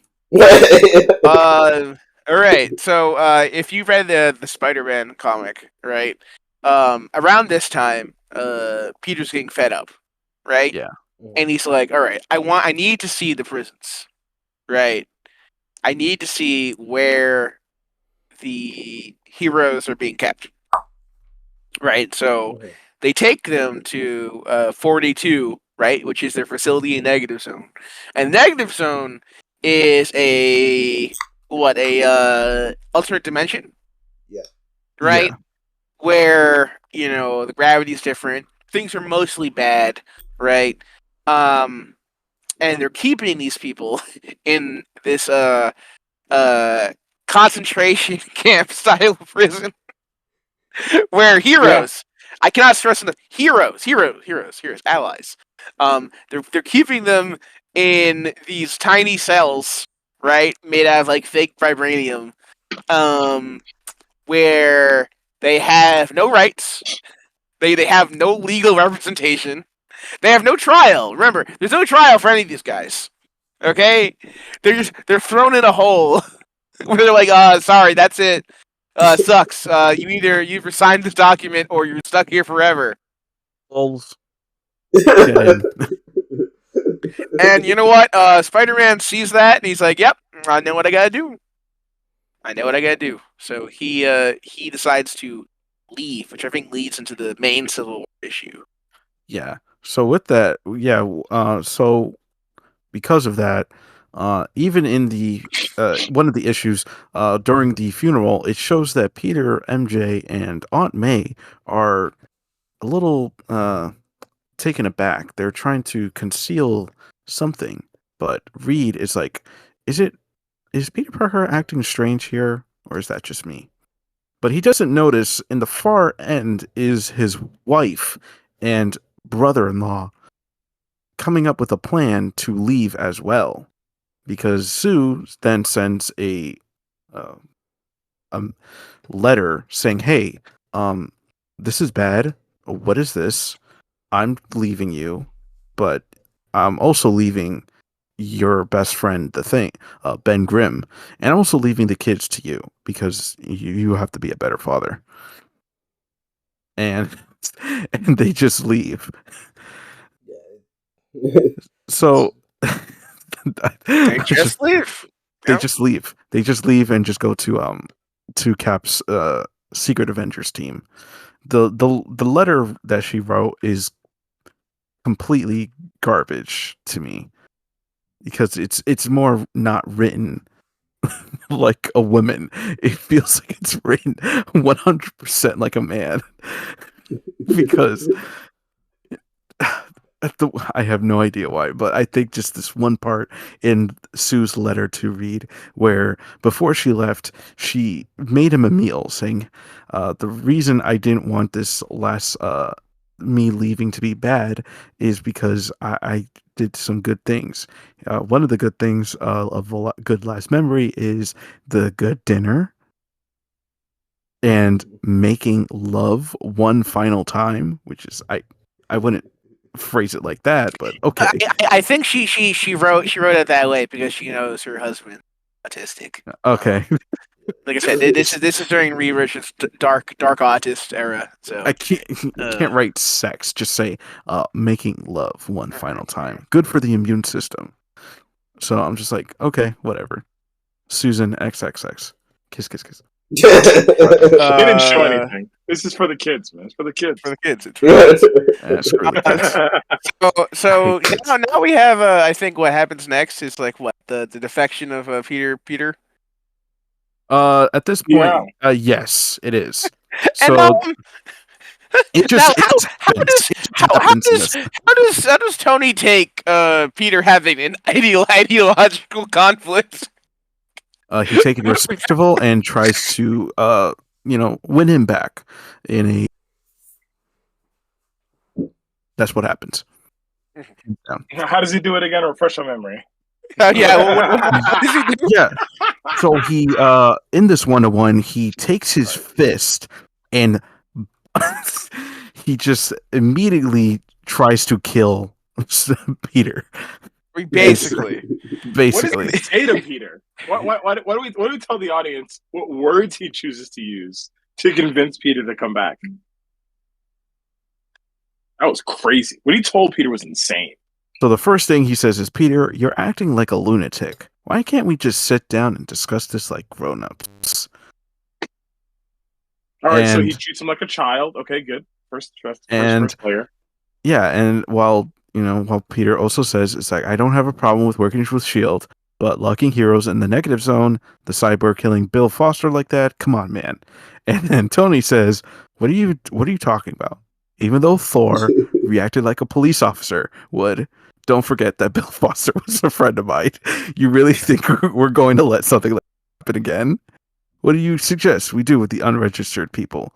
Lock them up in regular prisons? This is only temporary. Come on. What you need to do is appreciate is that there are forces within S.H.I.E.L.D. the government who would like nothing more than to absolutely outlaw all superhumans. The compromise we offered them was regulating our behavior, because going back to the good old days was never on the table, Peter. And it's like, get out. And then Peter's like, get out of my way. And then Iron Man just, don't be a fool. You really think you can just go back to your old life now that everyone knows who you are? This is just about you anymore. What about May? What about Mary Jane? Stop right there. Stop right there. Stop right there. Stop right there. Stop right there. You gotta pause. You gotta pause. Pause. Okay, so you all right? So Bait was talking about Reed Richards' villain era, right? Mm-hmm. In my humble opinion, Reed Richards was a man focused on the data. And he ignored everything outside of the data because he felt that the data would achieve peace, right? Mm-hmm. Tony Stark is not that guy. Tony Stark has the ability to understand and discern nuance and personal implication and emotional weight. I feel like the alcoholism made him an emotionally, a slightly more emotionally intelligent man, as opposed to Reed Richards, right? Yeah. All right. So this is so crazy, bro. Iron Man in this scene brings up Peter Parker's girl and Peter Parker's aunt, who are essentially the only figures in his life that he genuinely considers family. And Peter values family more than most other characters do in MCU. In his tragedies and his heartbreak he's dealt with are almost always tied into family and people that he loves and cares about, right? Yeah. Tony knows this because Tony is closer to Peter than almost any other character in MCU, which is why Peter trusted him in the first place. Right. Tony then preys upon Peter's weakness, making the assumption that Peter has not already taken steps to protect his family. Tony then makes a statement implying that the risk that he put his aunt and his girlfriend in will be amplified personally by Tony Stark. Did you all notice that? Yeah. That was yo, bro. I don't know any other time that I have seen Iron Man threaten to murder someone's family. Bro, I don't think Tony Stark was this wilding when he was the superior Iron Man and he got his personality flipped. All right? Yes, but he was wilding out. I don't think he was even wilding out this much. This is crazy, bro. I've never seen Tony crash out like he did in that one statement. Thankfully, Peter is smart enough to know I can't trust this man. I used to be able to, but I can't anymore.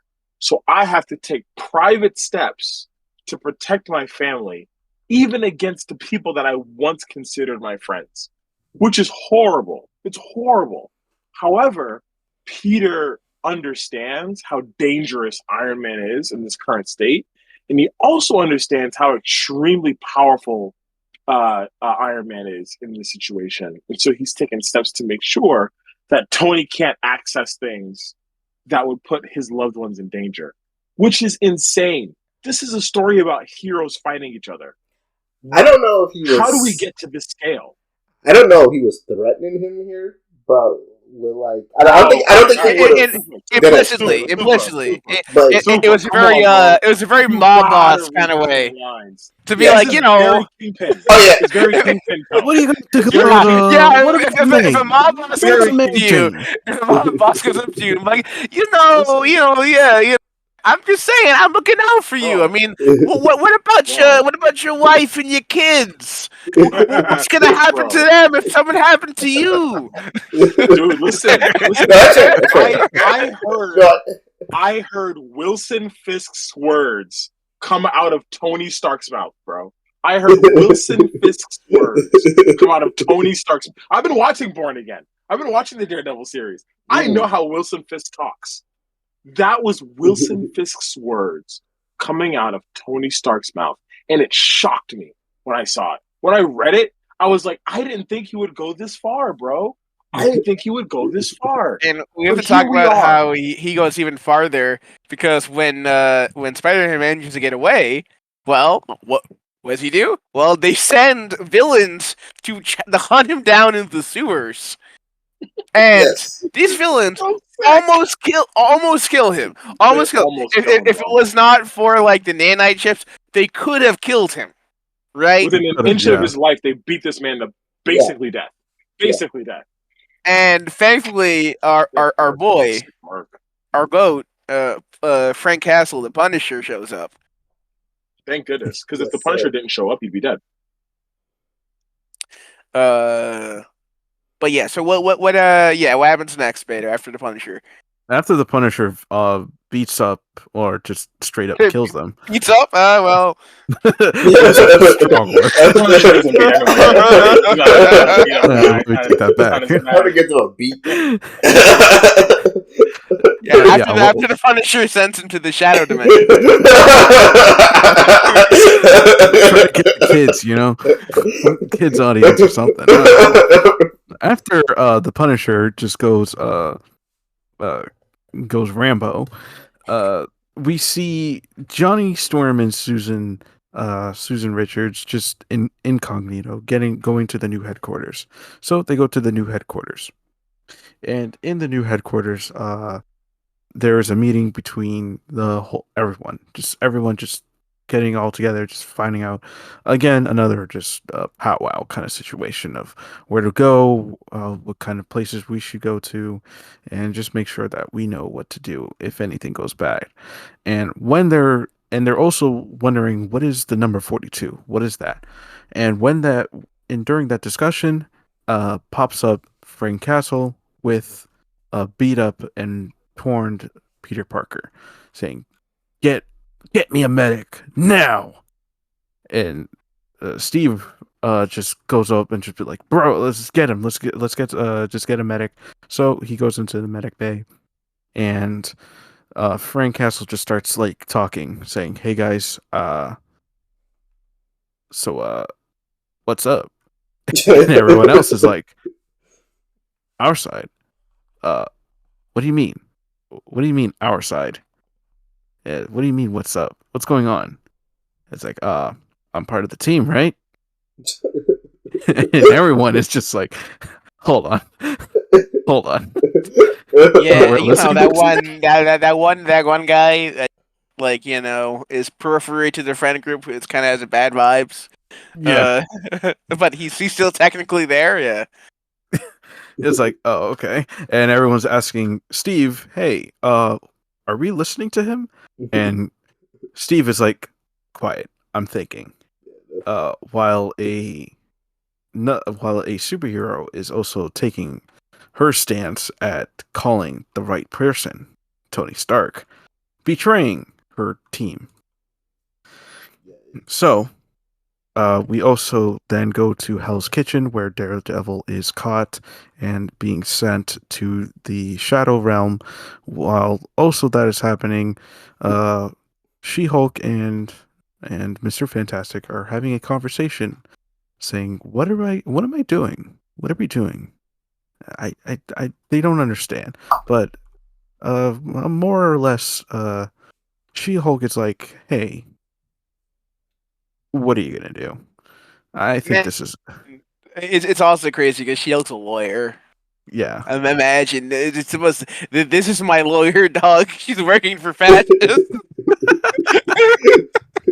Someone's like, yeah, this is my lawyer, dog. I'm going to jail. Saul Goodman would never. Saul Goodman would never. Saul Goodman would never. Yeah, at this point, I would say things were so bad that if you were running like a soup kitchen a little too efficiently, like police armed men would like burst into your house and demand that you either join the cause or be arrested. Yeah. Are you If registered? That's like if this if, is if if you got a mug from your kid that said like my dad is a hero, um, No. Tony Stark Wrap would him show up. up at your house and give you a gun and say, "Do you want to join the pro registration?" most definitely just completely eradicate. He's just completely out of mind. He's out of his mind. And with that, he's also just like converse. And yeah, Tony at this point he's talking to Daredevil like, "Hey, you understand why we're doing this? It's like this isn't just to like just toss you guys here. We're just making sure that you know everyone's kept in check. But hey, man, if you understand what we're doing something good here."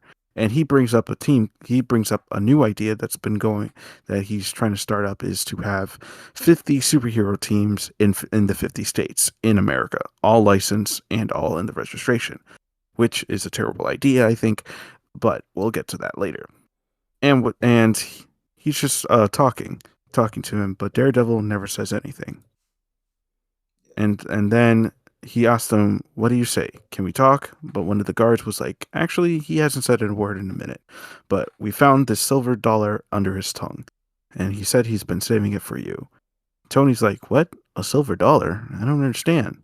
Which Daredevil finally speaks and says, "Guess that's 31 pieces of silver you've got now, huh? Sleep well, Judas." And that ends. That was a Amazing cold horror one. farming. That was a Amazing. cold one. Amazing Yeah. horror I farming agree. from I like Daredevil. that. I agree. I agree. Yeah. That was If super any cool. When he comics said it, I was like, whatsoever. ooh, ooh. Oh, I'm gonna use that. Yeah, I mean that's some incredible horror farming. No words, just coins. You know what I'm saying? Like that's all I really needed. Like, sleep well now, Judas. Yeah, but I did find it really funny how, like, on Cap's side, when Punisher came to join them, they're like, has it really gotten that bad? Has it really Yeah, gotten that bad? like, We're getting it's like, are pranked? we really that cooked? Right? Like, I'm just we'll I now we'll talk about what happens to Punisher because believe it or not, Punisher does not stick around in the team that long. You'll find out in a couple Yeah, minutes. if you Well, believe it. I But mean, it's he's a it's a man good true to his thing. principles. It's a good thing that Punisher was not in the final battle. It could have gone real bad. Could have gone real left for a Final lot of battle. people. It would have ended 2 issues ago. If they're in the final battle, Punisher just showing up shooting people. yeah, I don't gotta go over well. Yeah, it would not have bode well. So now everyone is getting the Shield is getting ready to set up this whole 50 teams in the 50 states kind of thing. Everything is getting ready to everyone's getting that ready, and Hank is getting ready. Richard Reed is just still on the surgery with uh the cybernetic Thor, and Iron Man is just ore farming next to a American flag and just surveilling the whole city. With that, also, the Punisher is on a secret mission with the Secret Avengers.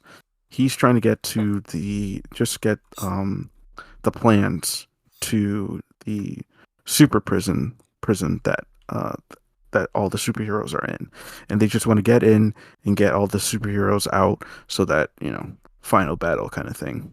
So when that happens, uh, side quest for Susan Storm, she goes to Namor.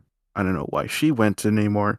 Someone else could have done it, but I guess based on familiarity and you know past experiences, she goes to Namor to say, "Hey, want to join us to fight them off?" But Namor's like, "Nah, I'm good. This ain't our battle." So they go. So now we go back to the Secret Avengers team, trying to get ready for their attempted prison escape at the super prison.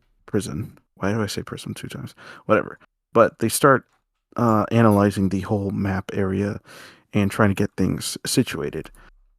With that, one of the superheroes that is part of the secret Avengers says, "Hey, can these two guys help out with this?" And these two guys are are villains, and they're like, "Hey, we're not part of this huge police state. And Cap, can you add two more people onto this?" And before Captain America says anything, they get shot down Insane. by Frank Castle. Like obviously. Frank, I get it. I understand what your stance. But like, bro, time and place. Time and place. Okay. Like, You and think come he has on, related at a certain time and place, bro? You know him. bro. It was like Goldbug and Plunderer. Like Goldbug. Like I don't think Goldbug and Plunderer have killed anybody. To be honest, right? I'm just saying, if Frank had to do what Frank had to do, right? He could have at least taken them out when they weren't in the building. Right? Just anywhere else. That's not what I here. mean. Time and place. But no, he had to crash out immediately. On site, bro. On site. It's on site. With Punisher is Mr. On site himself, bro. Sadly, And with that- somehow, Mr. On Site, Kingpin, Tombstone, were running around free. Interesting. and it's part of the Hey, man, editorial. listen, he picks his battles. Yeah. He does all the smoke for D-listers. Give me liberty or give me fire. Give me D-listers or I'll retire.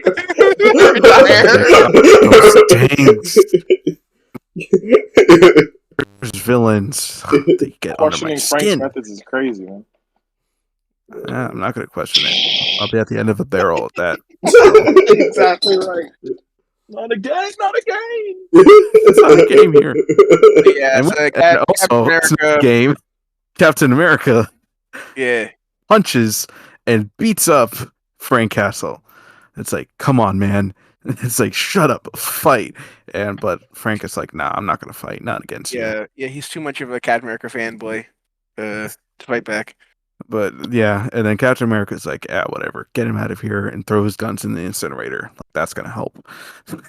It's like, get this animal out of here. And so I love this line here. It says, Patriot's like, I wonder why he wouldn't hit Cap. And Spidey's like, are you kidding me? Cap's probably the reason he went to Vietnam. Same guy, different war. And Cap just turns like, nah, wrong. Frank Castle is insane. Yeah. And this is fun. This is before I understand Captain America's perspective, but Captain America is somewhat incorrect in this scene. I would say Frank Castle is extremely sane. I would say he's in full control of his actions. And he knew exactly what he was doing, and he intended to do everything that he did. Are you saying he says I'm in my right goddamn mind? I'm itching. Do it again. I liked it. No, I loved it. I liked it. You liked it. You really did. I believe it. Yeah, it is what it is. You gotta kick out that literally. kind of person. It literally is what it is. As we approach the final battle, I do have to bring up one of the background plot lines in the front line, and the Frontline means nothing to me, to be honest. I'm sorry. Yeah, I mean, Frontline has some really okay. I got to bring up this one bit of Frontline, which shook me. Okay, when I read this, it shook me to my core. And I couldn't believe what I was reading. It's very early on. It's when Spider-Man is trying to figure out whether or not he's going to enlist or not, and they draw a comparison between the Registration Act and Japanese internment camps. Okay. And you might say, oh, so they're making a comparison that, it's bad, like the internment camps. But somehow they come out on the side of the internment camps, bro. Crazy. Where they label them as, you know what, the Japanese they knew it was bad, but they're like, we're American, so it's our duty to go into this internment camp That's wild. because of our race. And they compared it to Spider-Man being like, you know what? I know this law kind of stinks, but I gotta do it because I'm an American. Crazy, absolutely insane. But That's wild. by design, right? Think about it, bro. Think about it. He does it during that time because of his loyalty to his quote unquote government. But he realizes the error of his ways and pivots later. True. Right? Like I they don't did know it if by the design. writers. I don't know if the writers think that. That's my. You I do really not don't? know. You think that I'm unsure. okay. That it seemed a little too pro internment camp for my like. Interesting. Okay, that's fair. That's fair. But also in one of the background stories of Frontline, we find out that Tony Stark is profiting off of the Civil War. Okay, he's getting a big government check to imprison Yeah. his friends and allies. Contracts up the wazoo. His stocks are up. Like he's rolling in the dough while doing this. So another check mark on the we must take down Tony Stark during this time. Yeah, Also, Penance. I forgot. I don't know if you know. Speedball becomes the edgy hero called Penance. I didn't get to that Where part, but I did like the side story of Speedball. That was actually a really interesting yeah, portion. but Just to learn about him. instead of kinetic energy, it's the pain. The pain he has powers him up. So he made a suit, right, with 600 needles in it. So when he puts it on, they're all poking him because it's one needle for every single victim of the Stanford explosion. Okay, and he's no longer Speedball. He's Penance. He's always paying his penance to society. You see. I ain't gonna lie, I don't think that's that bad. Oh, That's, cool. It's some real. It is, Nate.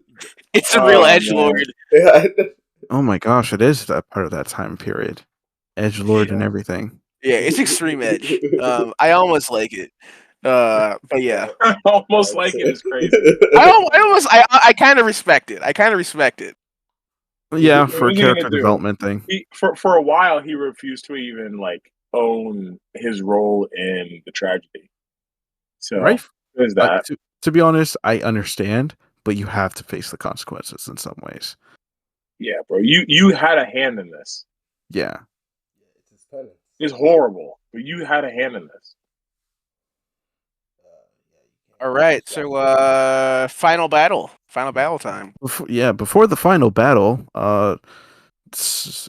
Tony and Reed have a talk with beautiful Miriam Sharp ops at the Stamford, Connecticut memorial for the children that died. So it seems like days or months have passed. So they're just having a conversation there. Also, we go to Doctor Strange, who's in the North Pole again, fasting, just not being part of it, and Uatu's there as well, who asks him, "Hey, you could end this quarrel, right?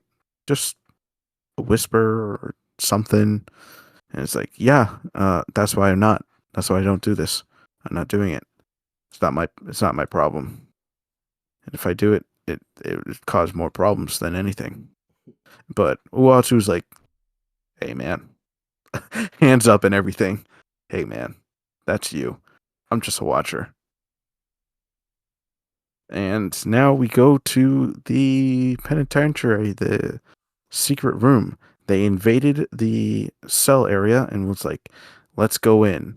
Also with them is T'Challa, who was just like, "Yeah, I'll be part of this." And before they start going and getting their super friends out of super jail, Spidey sense, this is bad. We are doomed. And with that, Iron Man shows up with his super team of super villains, and Super Friends as well. So it's like, yeah, we knew this was gonna happen. Uh, we had a spy on our side, and Cap's like, yeah, we know it's Tigra. It's like, what? And she's like, what? I didn't know that. It's like, yeah, we had a spy. It's like, how do you know we had a spy? Because we had a spy. And out of nowhere, Hank Pym turns to the Hulkling. It's like, what? And Reed's like, what? His face just it's like, what? We just got betrayed. So he had all the access. It's like, yeah, I had the access to get all of our friends out. And now it's a full splash page of all the superheroes. And all the superheroes in one team, and all the superheroes who were locked up joining forces. And it's time for the final battle. And Cap says in that page, he says in the last page, "Now close your eyes, gentlemen. This might hurt." And it says to be concluded. Baller. It was Baller. hard. I remember that scene. That was pretty hard. How does everyone know what side they're on? Like, I get, like, if you know, like, Captain America's on that side, Iron Man's on that side, maybe you get a couple more names. But I'm seeing some real, like DC listers in the background over here. I'm just like, hey man, if I'm being pushed over, I'll be on Cap's side. You can feel like the fascist vibe. You can feel the fascism radiating off of Iron Man. Oh yeah, off of Iron Man side. You can tell by their by their compromised nature, their lack of morality, the glint in their eyes gone. All those factors. You can say, yes. That's... Yeah, I guess the armbands. Might be a dead guy. Yeah, I forgot about the armband portion. The armbands. All of them, all the superheroes that are on Iron Man's side have that armband. It's just a weird piece, but I guess it was drawn. Yes, well. a strange decision that Mark Millar made, but I respect it.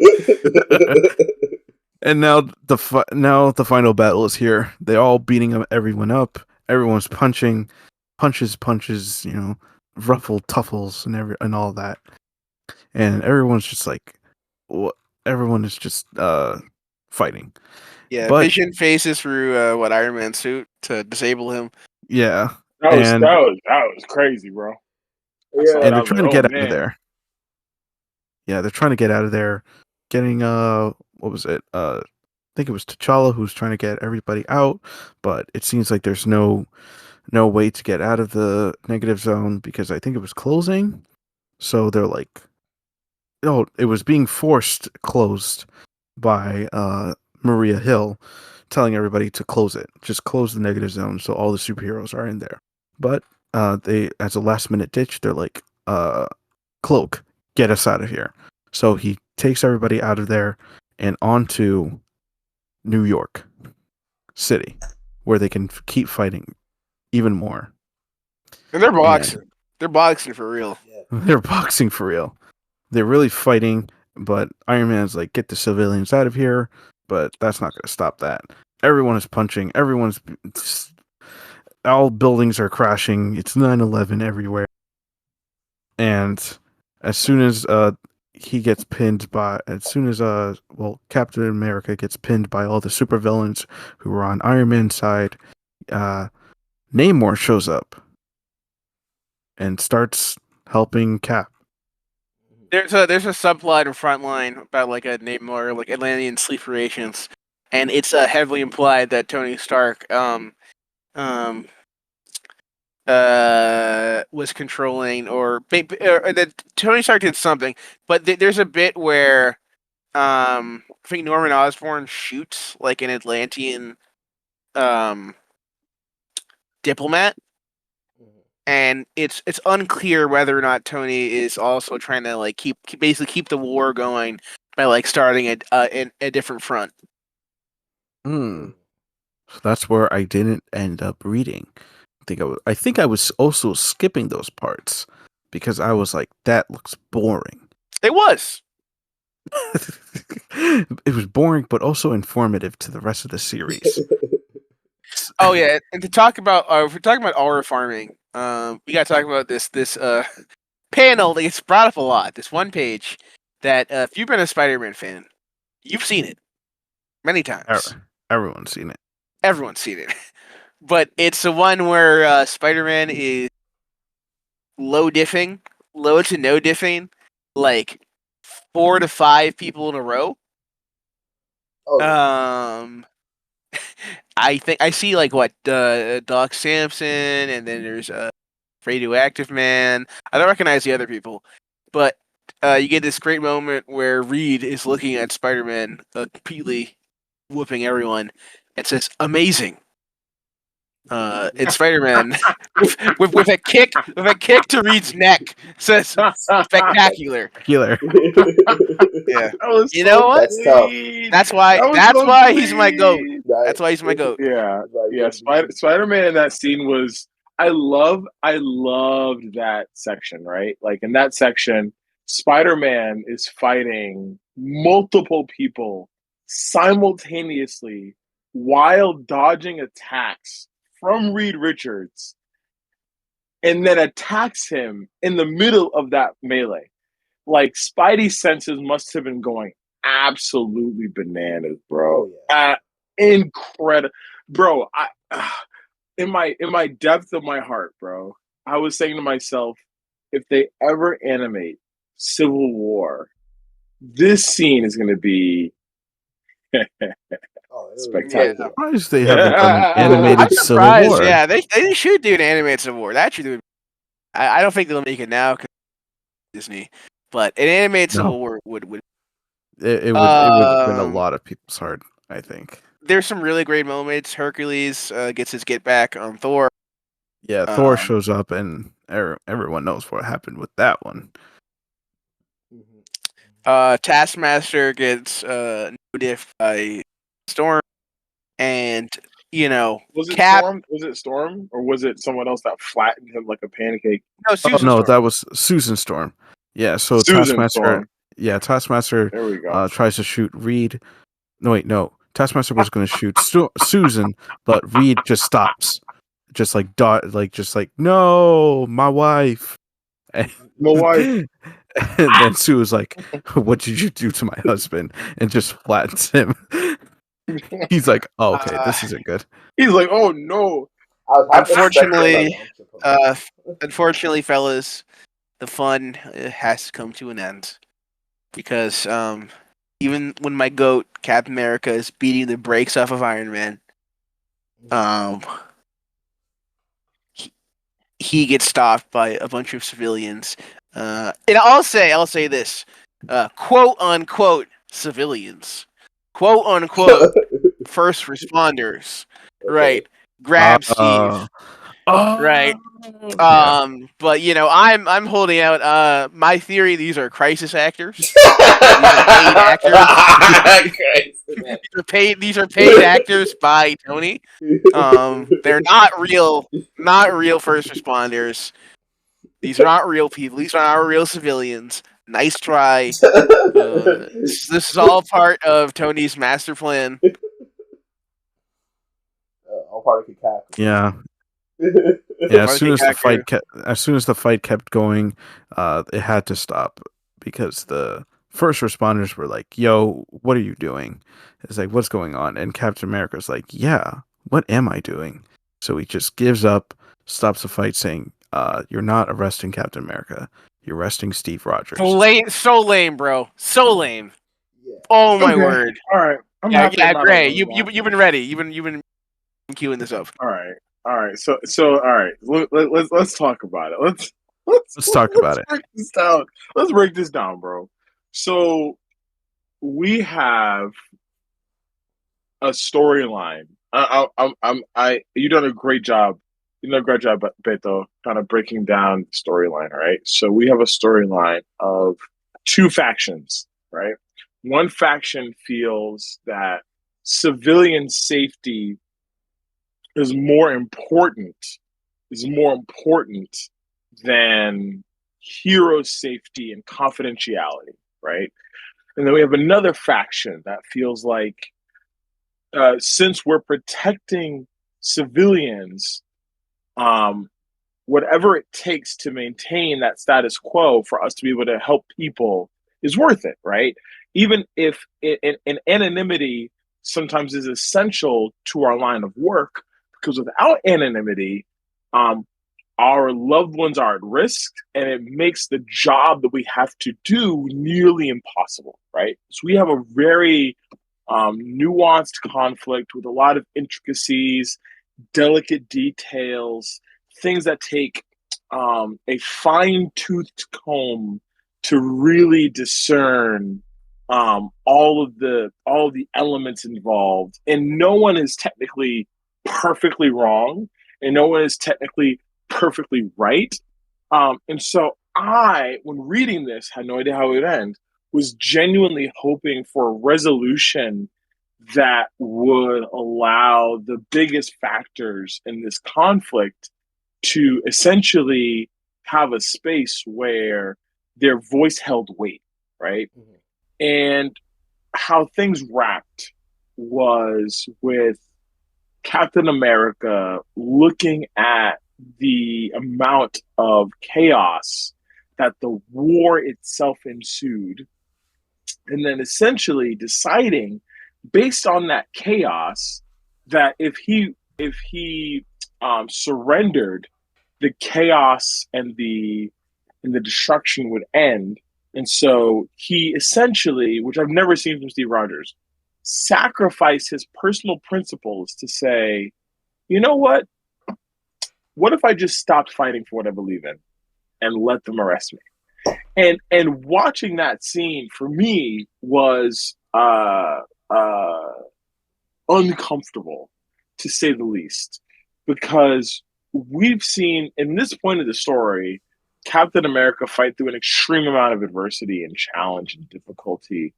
And he in the scene says, well, civilians don't want me to fight, so I won't fight. Because they're who I'm fighting for, and it's not worth it if they're gonna say that they don't want me to stand up for them. Like I'm like, all right, bro. What are we talking about here? I was genuinely irritated at the way that Captain America easily relinquished to the personality and the emotion of these citizens that were trying to protect Tony Stark, because they felt like Tony was right in the situation, and they were like, Tony deserves to be okay, and you don't, Captain America. And he was like, you know what, guys, I'll allow myself to get locked up. I'm like, Tony, you not Tony, I'm sorry, Steve, you have been through actual war, right? I know that Steve Rogers has experienced what war crime really looks like, right? Like he's seen some of the darkness of war. Um, the fact that he surrendered under these circumstances was something that I was not ready for. Mhm. I even after reading it and kind of like going through everything, I still haven't come to grips with him. Like, this is not how this should wrap, right? Not at Um, all, man. Not at this all. is Not not at how all. this is This not how ending this is not is bad, dog. It is so bad. bad, bro. It's so Okay, bad. okay, and I want to talk about what happens after. Because one, you're right. My goat will not surrender. Okay, my goat. Okay, Cap should have taken that last swing.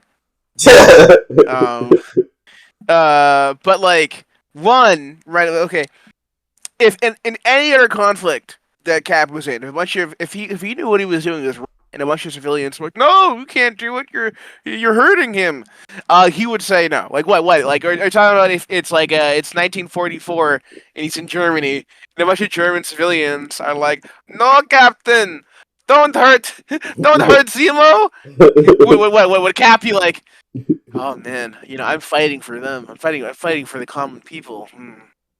No, okay, and Tony is I cannot stress enough. Okay, he is using villains. He is throwing people in the negative zone. He is cloning friends. Like he's doing all this wild stuff, and he's like, well, firefighters said we should do this. I do get the we are actively destroying New York City. part to it. I'm not saying that's not. Yes, they should have chilled, right? I could see a situation where Cap chills out. It says, you know what, guys, we gotta stand down for right now, right? We can't fight like this, right? We're wilding out. We can't fight like this. He doesn't surrender. He says we gotta stand down, pack it up, and come to a better conclusion because this war cannot continue, Yeah. right? Yeah.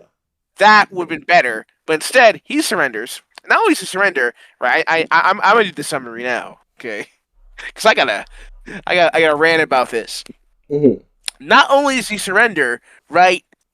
Iron Man gets every single W in the end. Yeah, as It's soon as it ends, crazy. he just everything is complete.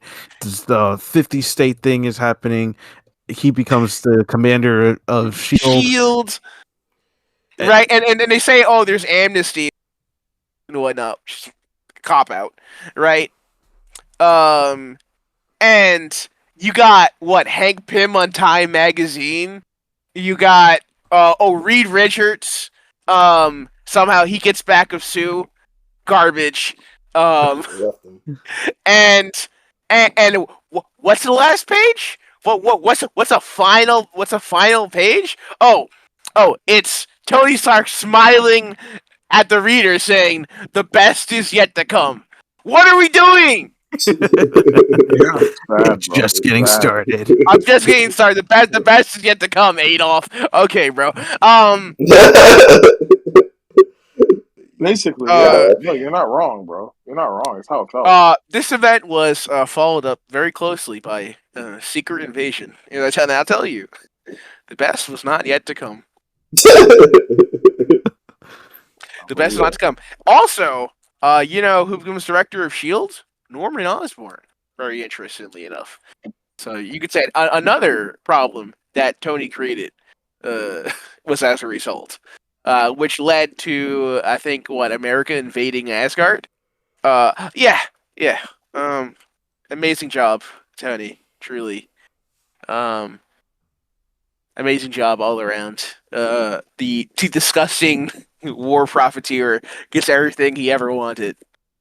Spoilers. Captain America dies. Also Captain America dies after this. He gets shot.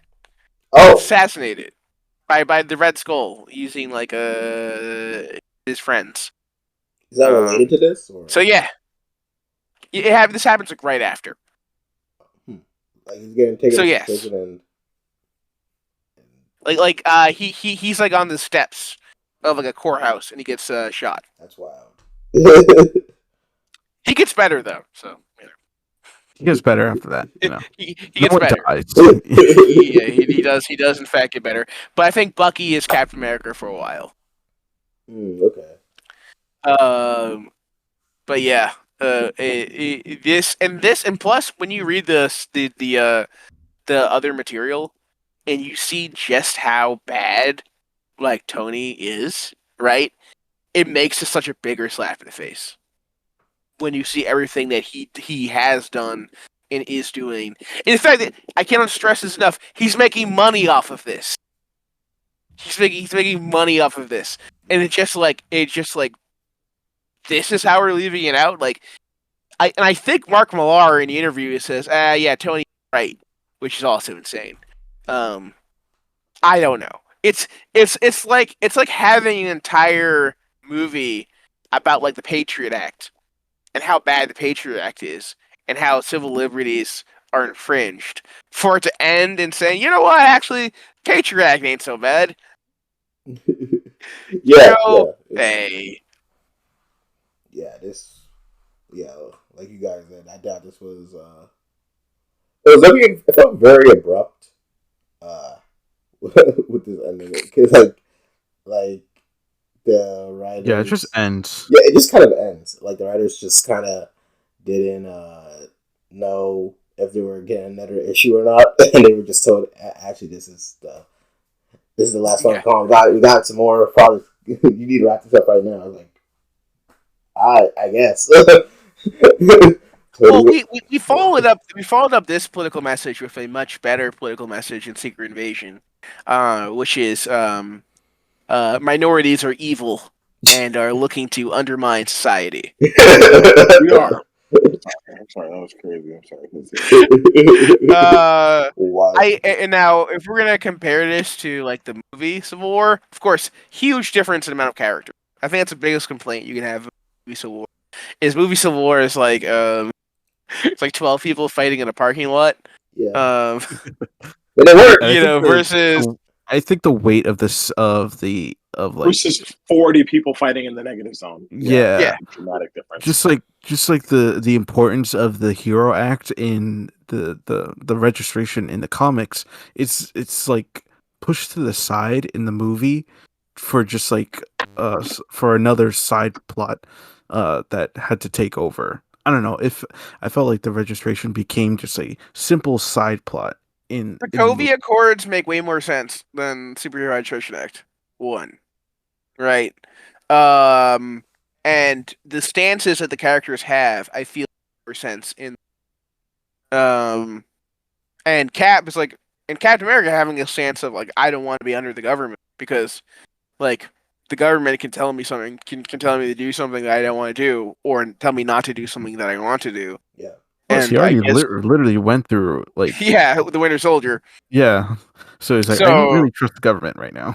but at the same time, you have Iron Man who's so like, grief stricken and so wrapped up in his own problems that he's like, I want to give us oversight. That's a good conflict. At the same time, when they actually fight, they're not like trying to kill each other in the same way that they are in Civil War, the comic, right? In the comic, the heroes are doing moves on each other that they wouldn't even do to villains, dog. Yeah, like So yeah, Iron Man was looking crazy after him and Captain America clashed, man. Before, eh, yeah. no, I was saying before he got pulled off of him by the first responders. Like, And also having the more intense conflict be a personal one between like Bucky and Cap and Iron Man, I think works a lot better. yeah, And also having the conflict be kind of orchestrated by a third party works better because it takes some of the burden off of the heroes in how in what they do.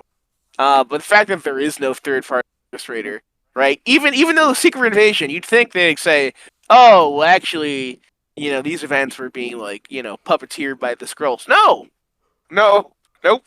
This is all Tony and Steve, mostly Tony, but it was all them. yep, And it's the damage that this comic did, I think, to different characters was only saved by the movies.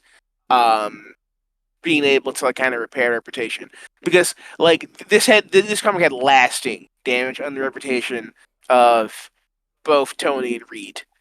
I think Hank managed to skate through, and that's because Hank's always had a weird reputation for decades.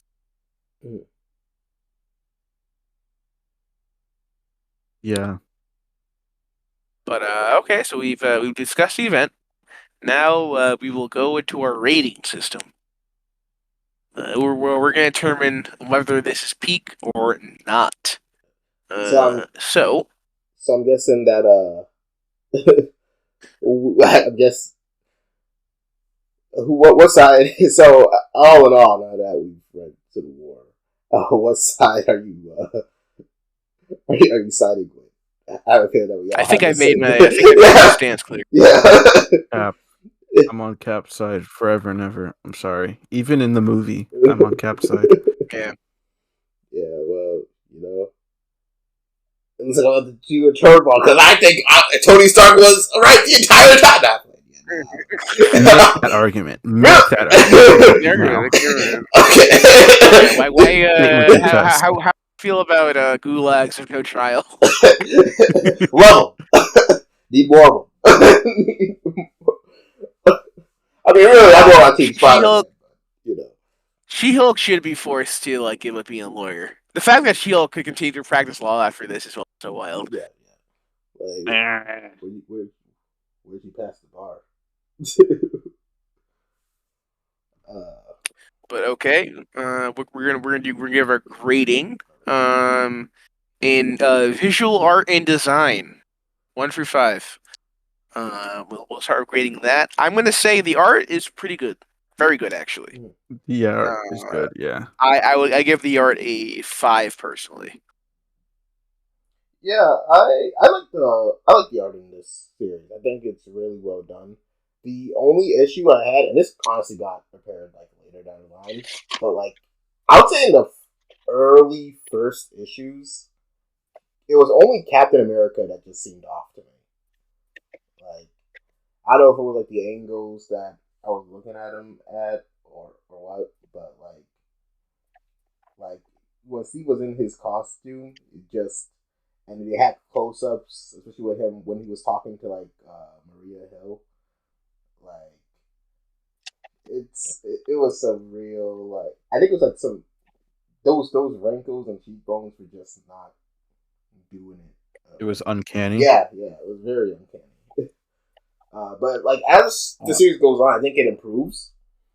There's even like a lot of like coach like every time like Steve's suit got like damaged, it was bro. He was looking fresh. But Yeah, the scale mail looks pretty good. I'm gonna give it a 5 for visual art because there's one panel that shows She-Hulk's butt for no well, reason. I didn't know if I should bring that up, but I'm like, It's a 2000. It's a 2000. So forget it. This is pre woke. This is pre woke. That's just how it was in the 2000s. It was a different time. It was a different he was time. cheeks. Like, There's a lot of comic book art in the early 2000s where even an underage girl is not gonna. It's gonna get. It's not gonna look good. But just don't read Superman, Batman with Jeff Loeb. Don't read that because it shows a underaged teenage Supergirl, and I'm just gonna leave it at that. Where do you grade the art, Gray? I love the art, man. I'm not gonna lie. Really good facial expressions. Um, really good fight scenes. Really good detail. The art's high for me, man. I'm gonna say, out of a scale of, we're going to 5, right? That's our scale. Yeah. Yep. I'm gonna say 4.5. 4.5. Okay. Yeah, I'll say 4.5. All right. Next on the thing is characters. Characters and how they're written. I might give it a 3. Really? I was gonna go 4-4. Yeah, I'm leaning more towards 4. Or I just have a problem with how portrayed. Oh, who was I would portrayed? say. Mostly like Tony and Reed are portrayed extremely bad. And I feel like my problem is like a lot of the characters are extremely agitatable, and extremely like hair trigger. In a way they may not be, like in other works. And even though I think a lot of character writing is good, right? I really like Spider-Man in this and Captain America in this. It's just like everyone's moving kind of super aggro in the book, and I'm just not a fan of it. That's fair. I mean, I gave it a 4 because, like, I think the heroes that we focus on, I like what they just did in throughout the series. Like, I like what they did with Spider-Man, Captain America. I do agree with you. I think they did a bit too much with Stark. They kind of went OD, and, and they really leaned him into that just kind of mindset. But at the same time, like I could for this kind of story, I could see why he was like that. It's just that the way he went about things. It's just crazy. Read, read super analytical, so like redoing read things, it didn't surprise. I don't say it didn't surprise me because I do mess with read now, but but during the story read was also doing a bit much, but like we were supposed to represent the far logical thinking of Tony's side. Uh, so so for me it was really more the stuff that he did was really more of like a ends justify the means type of thing, no matter what. And like it wasn't likable, but it's like I get what they were trying to do with him. But yeah, for Civil War, uh, where like where each side has like at least 20 to like 40 people. Uh, I guess I didn't get a full points. It's just because like you know there's so many characters that some characters just don't really have that much of a say. In it, also you're like one of the bigger names. But when we did get interactions with certain characters together, I thought it worked pretty well. Like I really liked Punisher and Captain America's dynamic, even though it was like short lived. Even though Punisher is only here for like 2 issues. Uh, the fight between him and Captain America is great stuff, and the fact that he did it with it like doesn't want to like hit him back because he respects him so much. I messed with that a lot.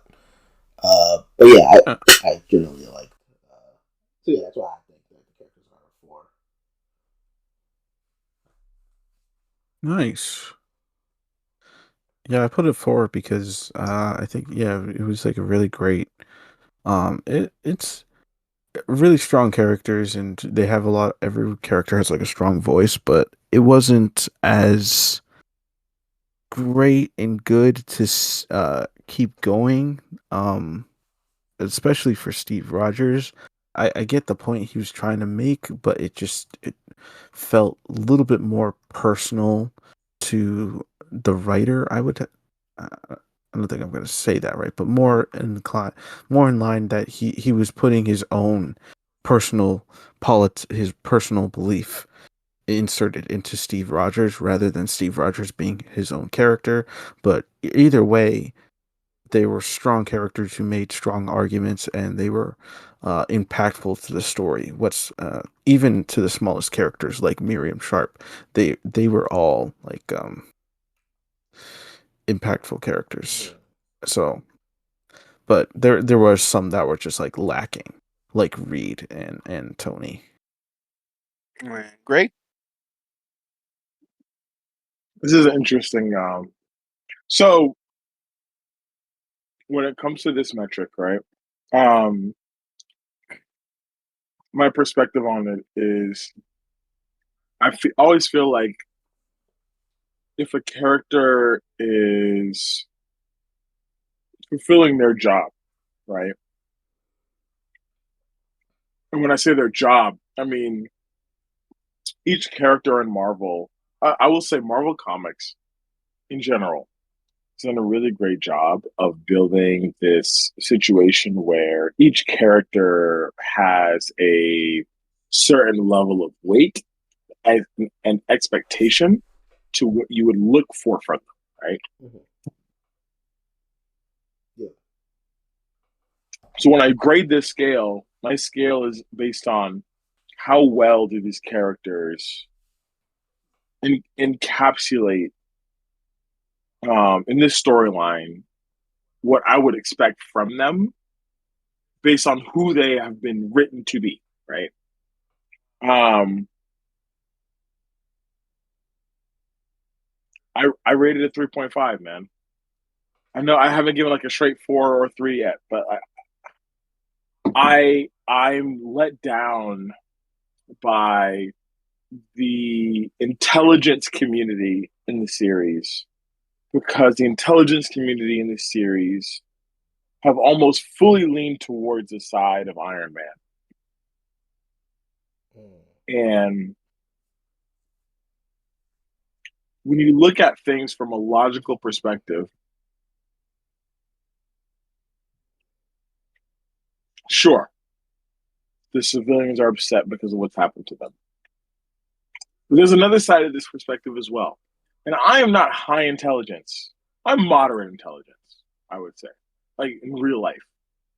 I feel like Tony and Reed really missed the perspective of what the other side cared about, right? What the other side was fighting for.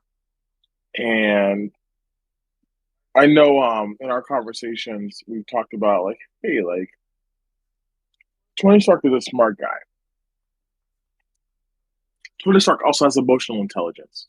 He was able to discern that Peter's biggest lifelong concerns would be his family, right? How does that same guy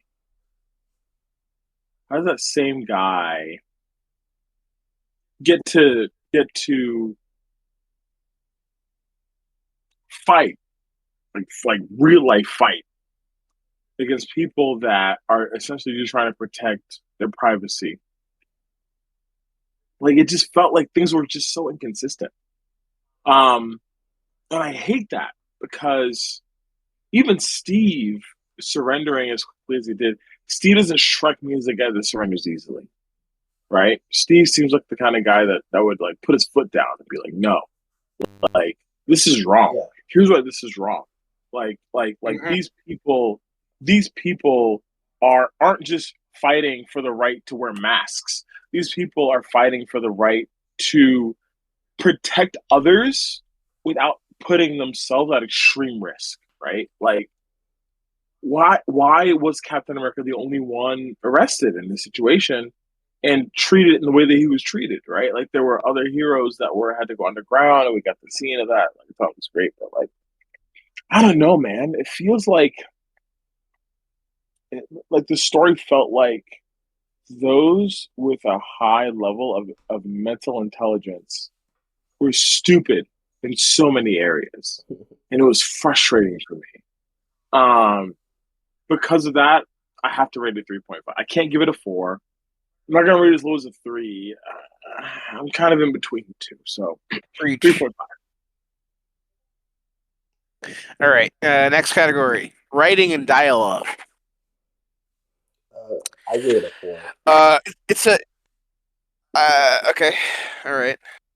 Oh yeah. Alberta. Oh yeah. I'm not sorry. Beto. Strange enough, I gave the characters a 4, but I also think the writing is a little bit dated.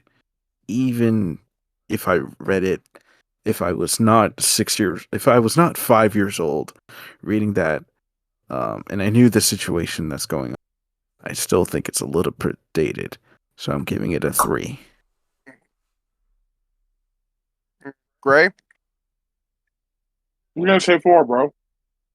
I'm gonna say 4 because overall I loved it. Yeah. I'm gonna be honest. Overall, I loved it.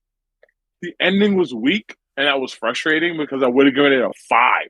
Yeah. Based on how the first 90% of the story went, I would have. I was like, bro, the story is so good. I was literally gearing up to say this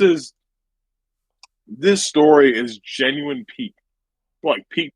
Like this story is going to be mind blowing.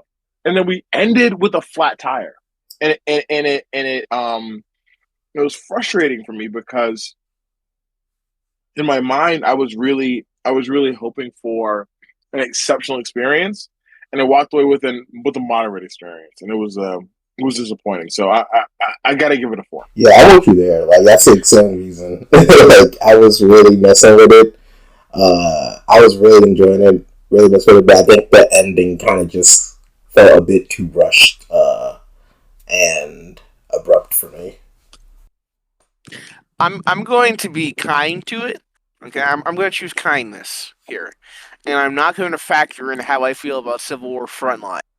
Okay, because if I'm factoring Frontline, I'd probably bring it down a whole. I hate Frontline. Frontline is extremely obnoxious, self-righteous, like so like consumed by itself, being like, this is the most important story of our times, kind of vibes, and I hate it. I truly do. But I'm going to choose kindness, and I will not include frontline. Even with that, I'm gonna have to give it a 3. It's good moments. It gets bad moments. Um, and high highs, low. So 3 for me.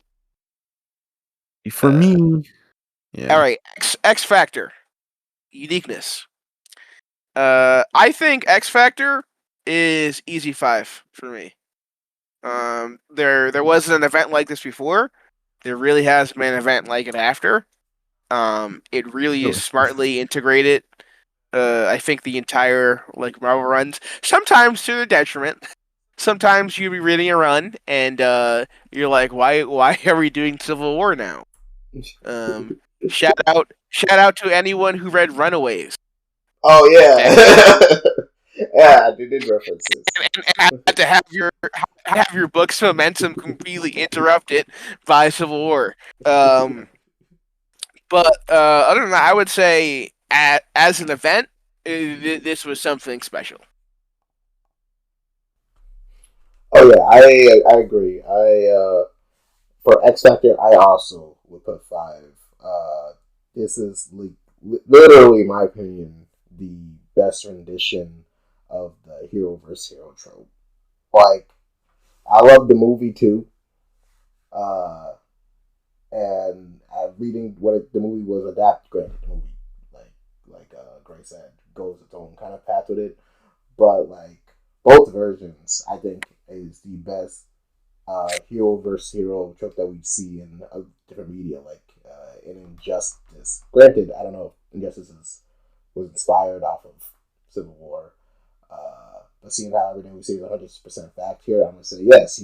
Without Civil War, walk till Injustice can run, and also we see this in Invincible in the newest season, where it's not like a huge Civil War, but it was like when Cecil was doing his whole thing with Mark, and the Guardians had to decide whether they stay with the Guardians or do their own thing. I see a bit of hints of that there, and also for all my CW boys out there, in that one specific season of Arrow when Team Arrow had to was going up against each other because of their differences. I feel like a lot of these scenarios, wouldn't have happened, or maybe not wouldn't have happened, right? But like Civil War walked so that a lot of the tropes in these shows could run, and I think it's done extremely well in this issue. And unfortunately, they unfortunately it's only good for the first Civil War and not the second one. Second one's kind of rough. Yeah, we don't talk about Civil War 2. Yeah, we don't need to get into that. We will not cover Civil War 2 unless it's profitable. That's my stance. Back in about I don't know how many episodes. And that's a fair statement. Everything within boundaries. All right. What's your opinion on the X Factor? Yeah. Beto and Grey. I give it X Factor. That just means how cool things are looking, right? X Factor is uniqueness. Like Uniqueness? Yeah, because part of being peak, I would say, is standing out from the rest. So what makes it stand out from the rest? I think as O said, it's like the first time this has ever happened, and it took the unique a certain tragic event to sort of spark the inspiration in how this event can happen. And I think it's like a really great direct really great event that if you try it one more time, it will not be as good. And and I give it a 5 for its bold uniqueness, and its attempts are far less than the original.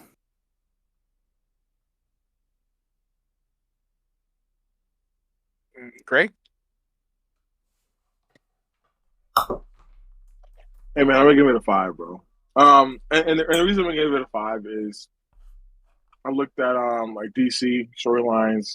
I looked at some storylines from like Dark Horse, and I never quite have seen anything that attempted. To get to the storyline, attempted what Civil War attempted. Right, Civil War attempted a storyline where you have two extremely prominent figures that have kind of up to this point built a reputation, right? Iron Man has built a reputation. Captain America has built a reputation as heroes the people can trust, right? Mm. We get to a storyline where that trust is compromised, where the people say, "No, I'm not willing to just allow all these groups to keep us safe. I want to have a say in how this works." Right? I don't know. I haven't seen a ton of things like this before. And to be candid, I don't even know if DC could do anything like this because of the way that DC characters are written. Like there was definitely Batman versus Superman, which was a personal issue. And it was great. I loved the animated version of that storyline. I thought the animated version of the storyline was phenomenal. I think the live action left quite a bit to be desired. But we've never seen a war in any other form of media at this scale. And if the X factor is, have we seen this before or do we expect to see this again? I can easily say I don't think anything outside of the Marvel universe can touch what Civil War has done for comics. I think it's a very unique experience. And I think that works to its benefit. And that we're still talking about it literally 19 years after its release. Oh, 2 decades, yeah. Yeah, 19 years after its release, we're talking about it and giving it an enormous amount of credit and respect because of how innovative it is. Like everyone had 19 years to catch up and nobody did. That's a stat. Yeah. All right, and then last but not least, where do we rate this in hype moments and aura? Too many hype moments. Too many auras. Yeah, everyone's. I think we can all agree everyone is aura farming to the max in this book. That's kind of crazy. In one of the I didn't mention books, Luke Cage is comparing doing quotes comparing the Registration Act to slavery. Everyone's trying to say the best line they've ever said in their years. We have Captain America's speech that I quoted from the beginning. Spider-Man is R farming, Cap's R, Daredevil's R farming, Iron Man's R. Everyone is. Yeah. This is. And we talk about hype moments. I mean, it's filled with them. I mean, like, so there's so many cool interactions because you really get to see these heroes box. Yeah. And even though I was saying they're kind of acting out of character, they definitely didn't shy away from the idea of heroes fighting. And you really got to see it. Yeah. And even on and it's just panels that are just really good. Like when Pete took off his mask and revealed himself to the world. That was horror, bro. Even all those characters I'm Spider-Man. My name's Peter Parker. I've been doing this since I was 15. Get on my level. Yeah. That was great. There's so many of those moments in this, which is why I'd also give it like a 5. Do we have a unanimous 5?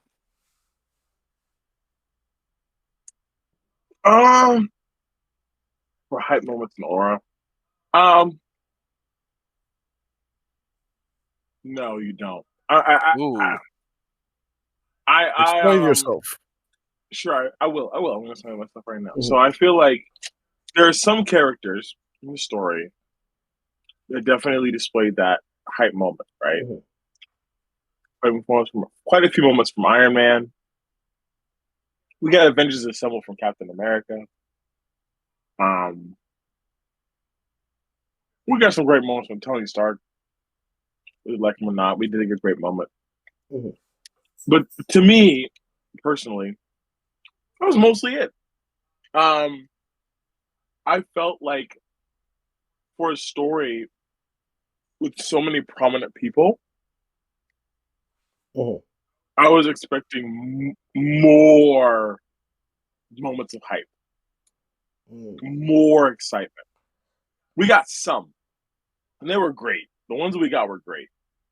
And because the ones that we got were great, I'm actually going to rate hype moment / aura a solid 4 because the ones we got were exceptional.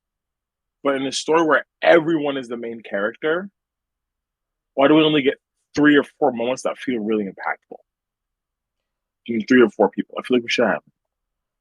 I was expecting like 9 or 10 because we had some really big people playing really prominent roles in the story, and I felt like we should have got more moments that were like, "Ooh, this guy is really cool in this moment." See, I feel like we did. Granted, there's like 100 characters in this, so like obviously, like not everyone could have their moment in the spotlight. But I think we even like outside the big names though, we got like personally, I feel like we've gotten some good either panels or speeches from them. Like just off the top of my head, like in issue at the end of like what was it, issue 3 or 4, when Tony had to recruit more people, and he revealed that he recruited villains, and you got like that panel of just Venom and the other villains that he Oh just yeah, that busted is out of that is a good panel. like, and that's just some of them. Like when Thor isn't even really here. That's a clone, but like Thor comes in and he completely like the fight just seemingly stops just off of his presence alone. This is just a clone. Yeah, I feel like yeah, like you said, like there are people who don't really have that time, but at the same time, like there's just enough of both the big characters that have a lot of focus, but also like the little, not as big characters having their own time to show off their coolness. You know what I mean? Like Punisher was here for like 2 issues, and his impact is so great to me. Like, but yeah, that's All right. Well, Yeah, we can tally up our scores and divide them for the average, so we can get the final ranking. My score for Marvel Civil War is a 4.2. my score is a 2.4. What? 4.6. is this divided by 12? I forgot. Divided by 5. Okay. What?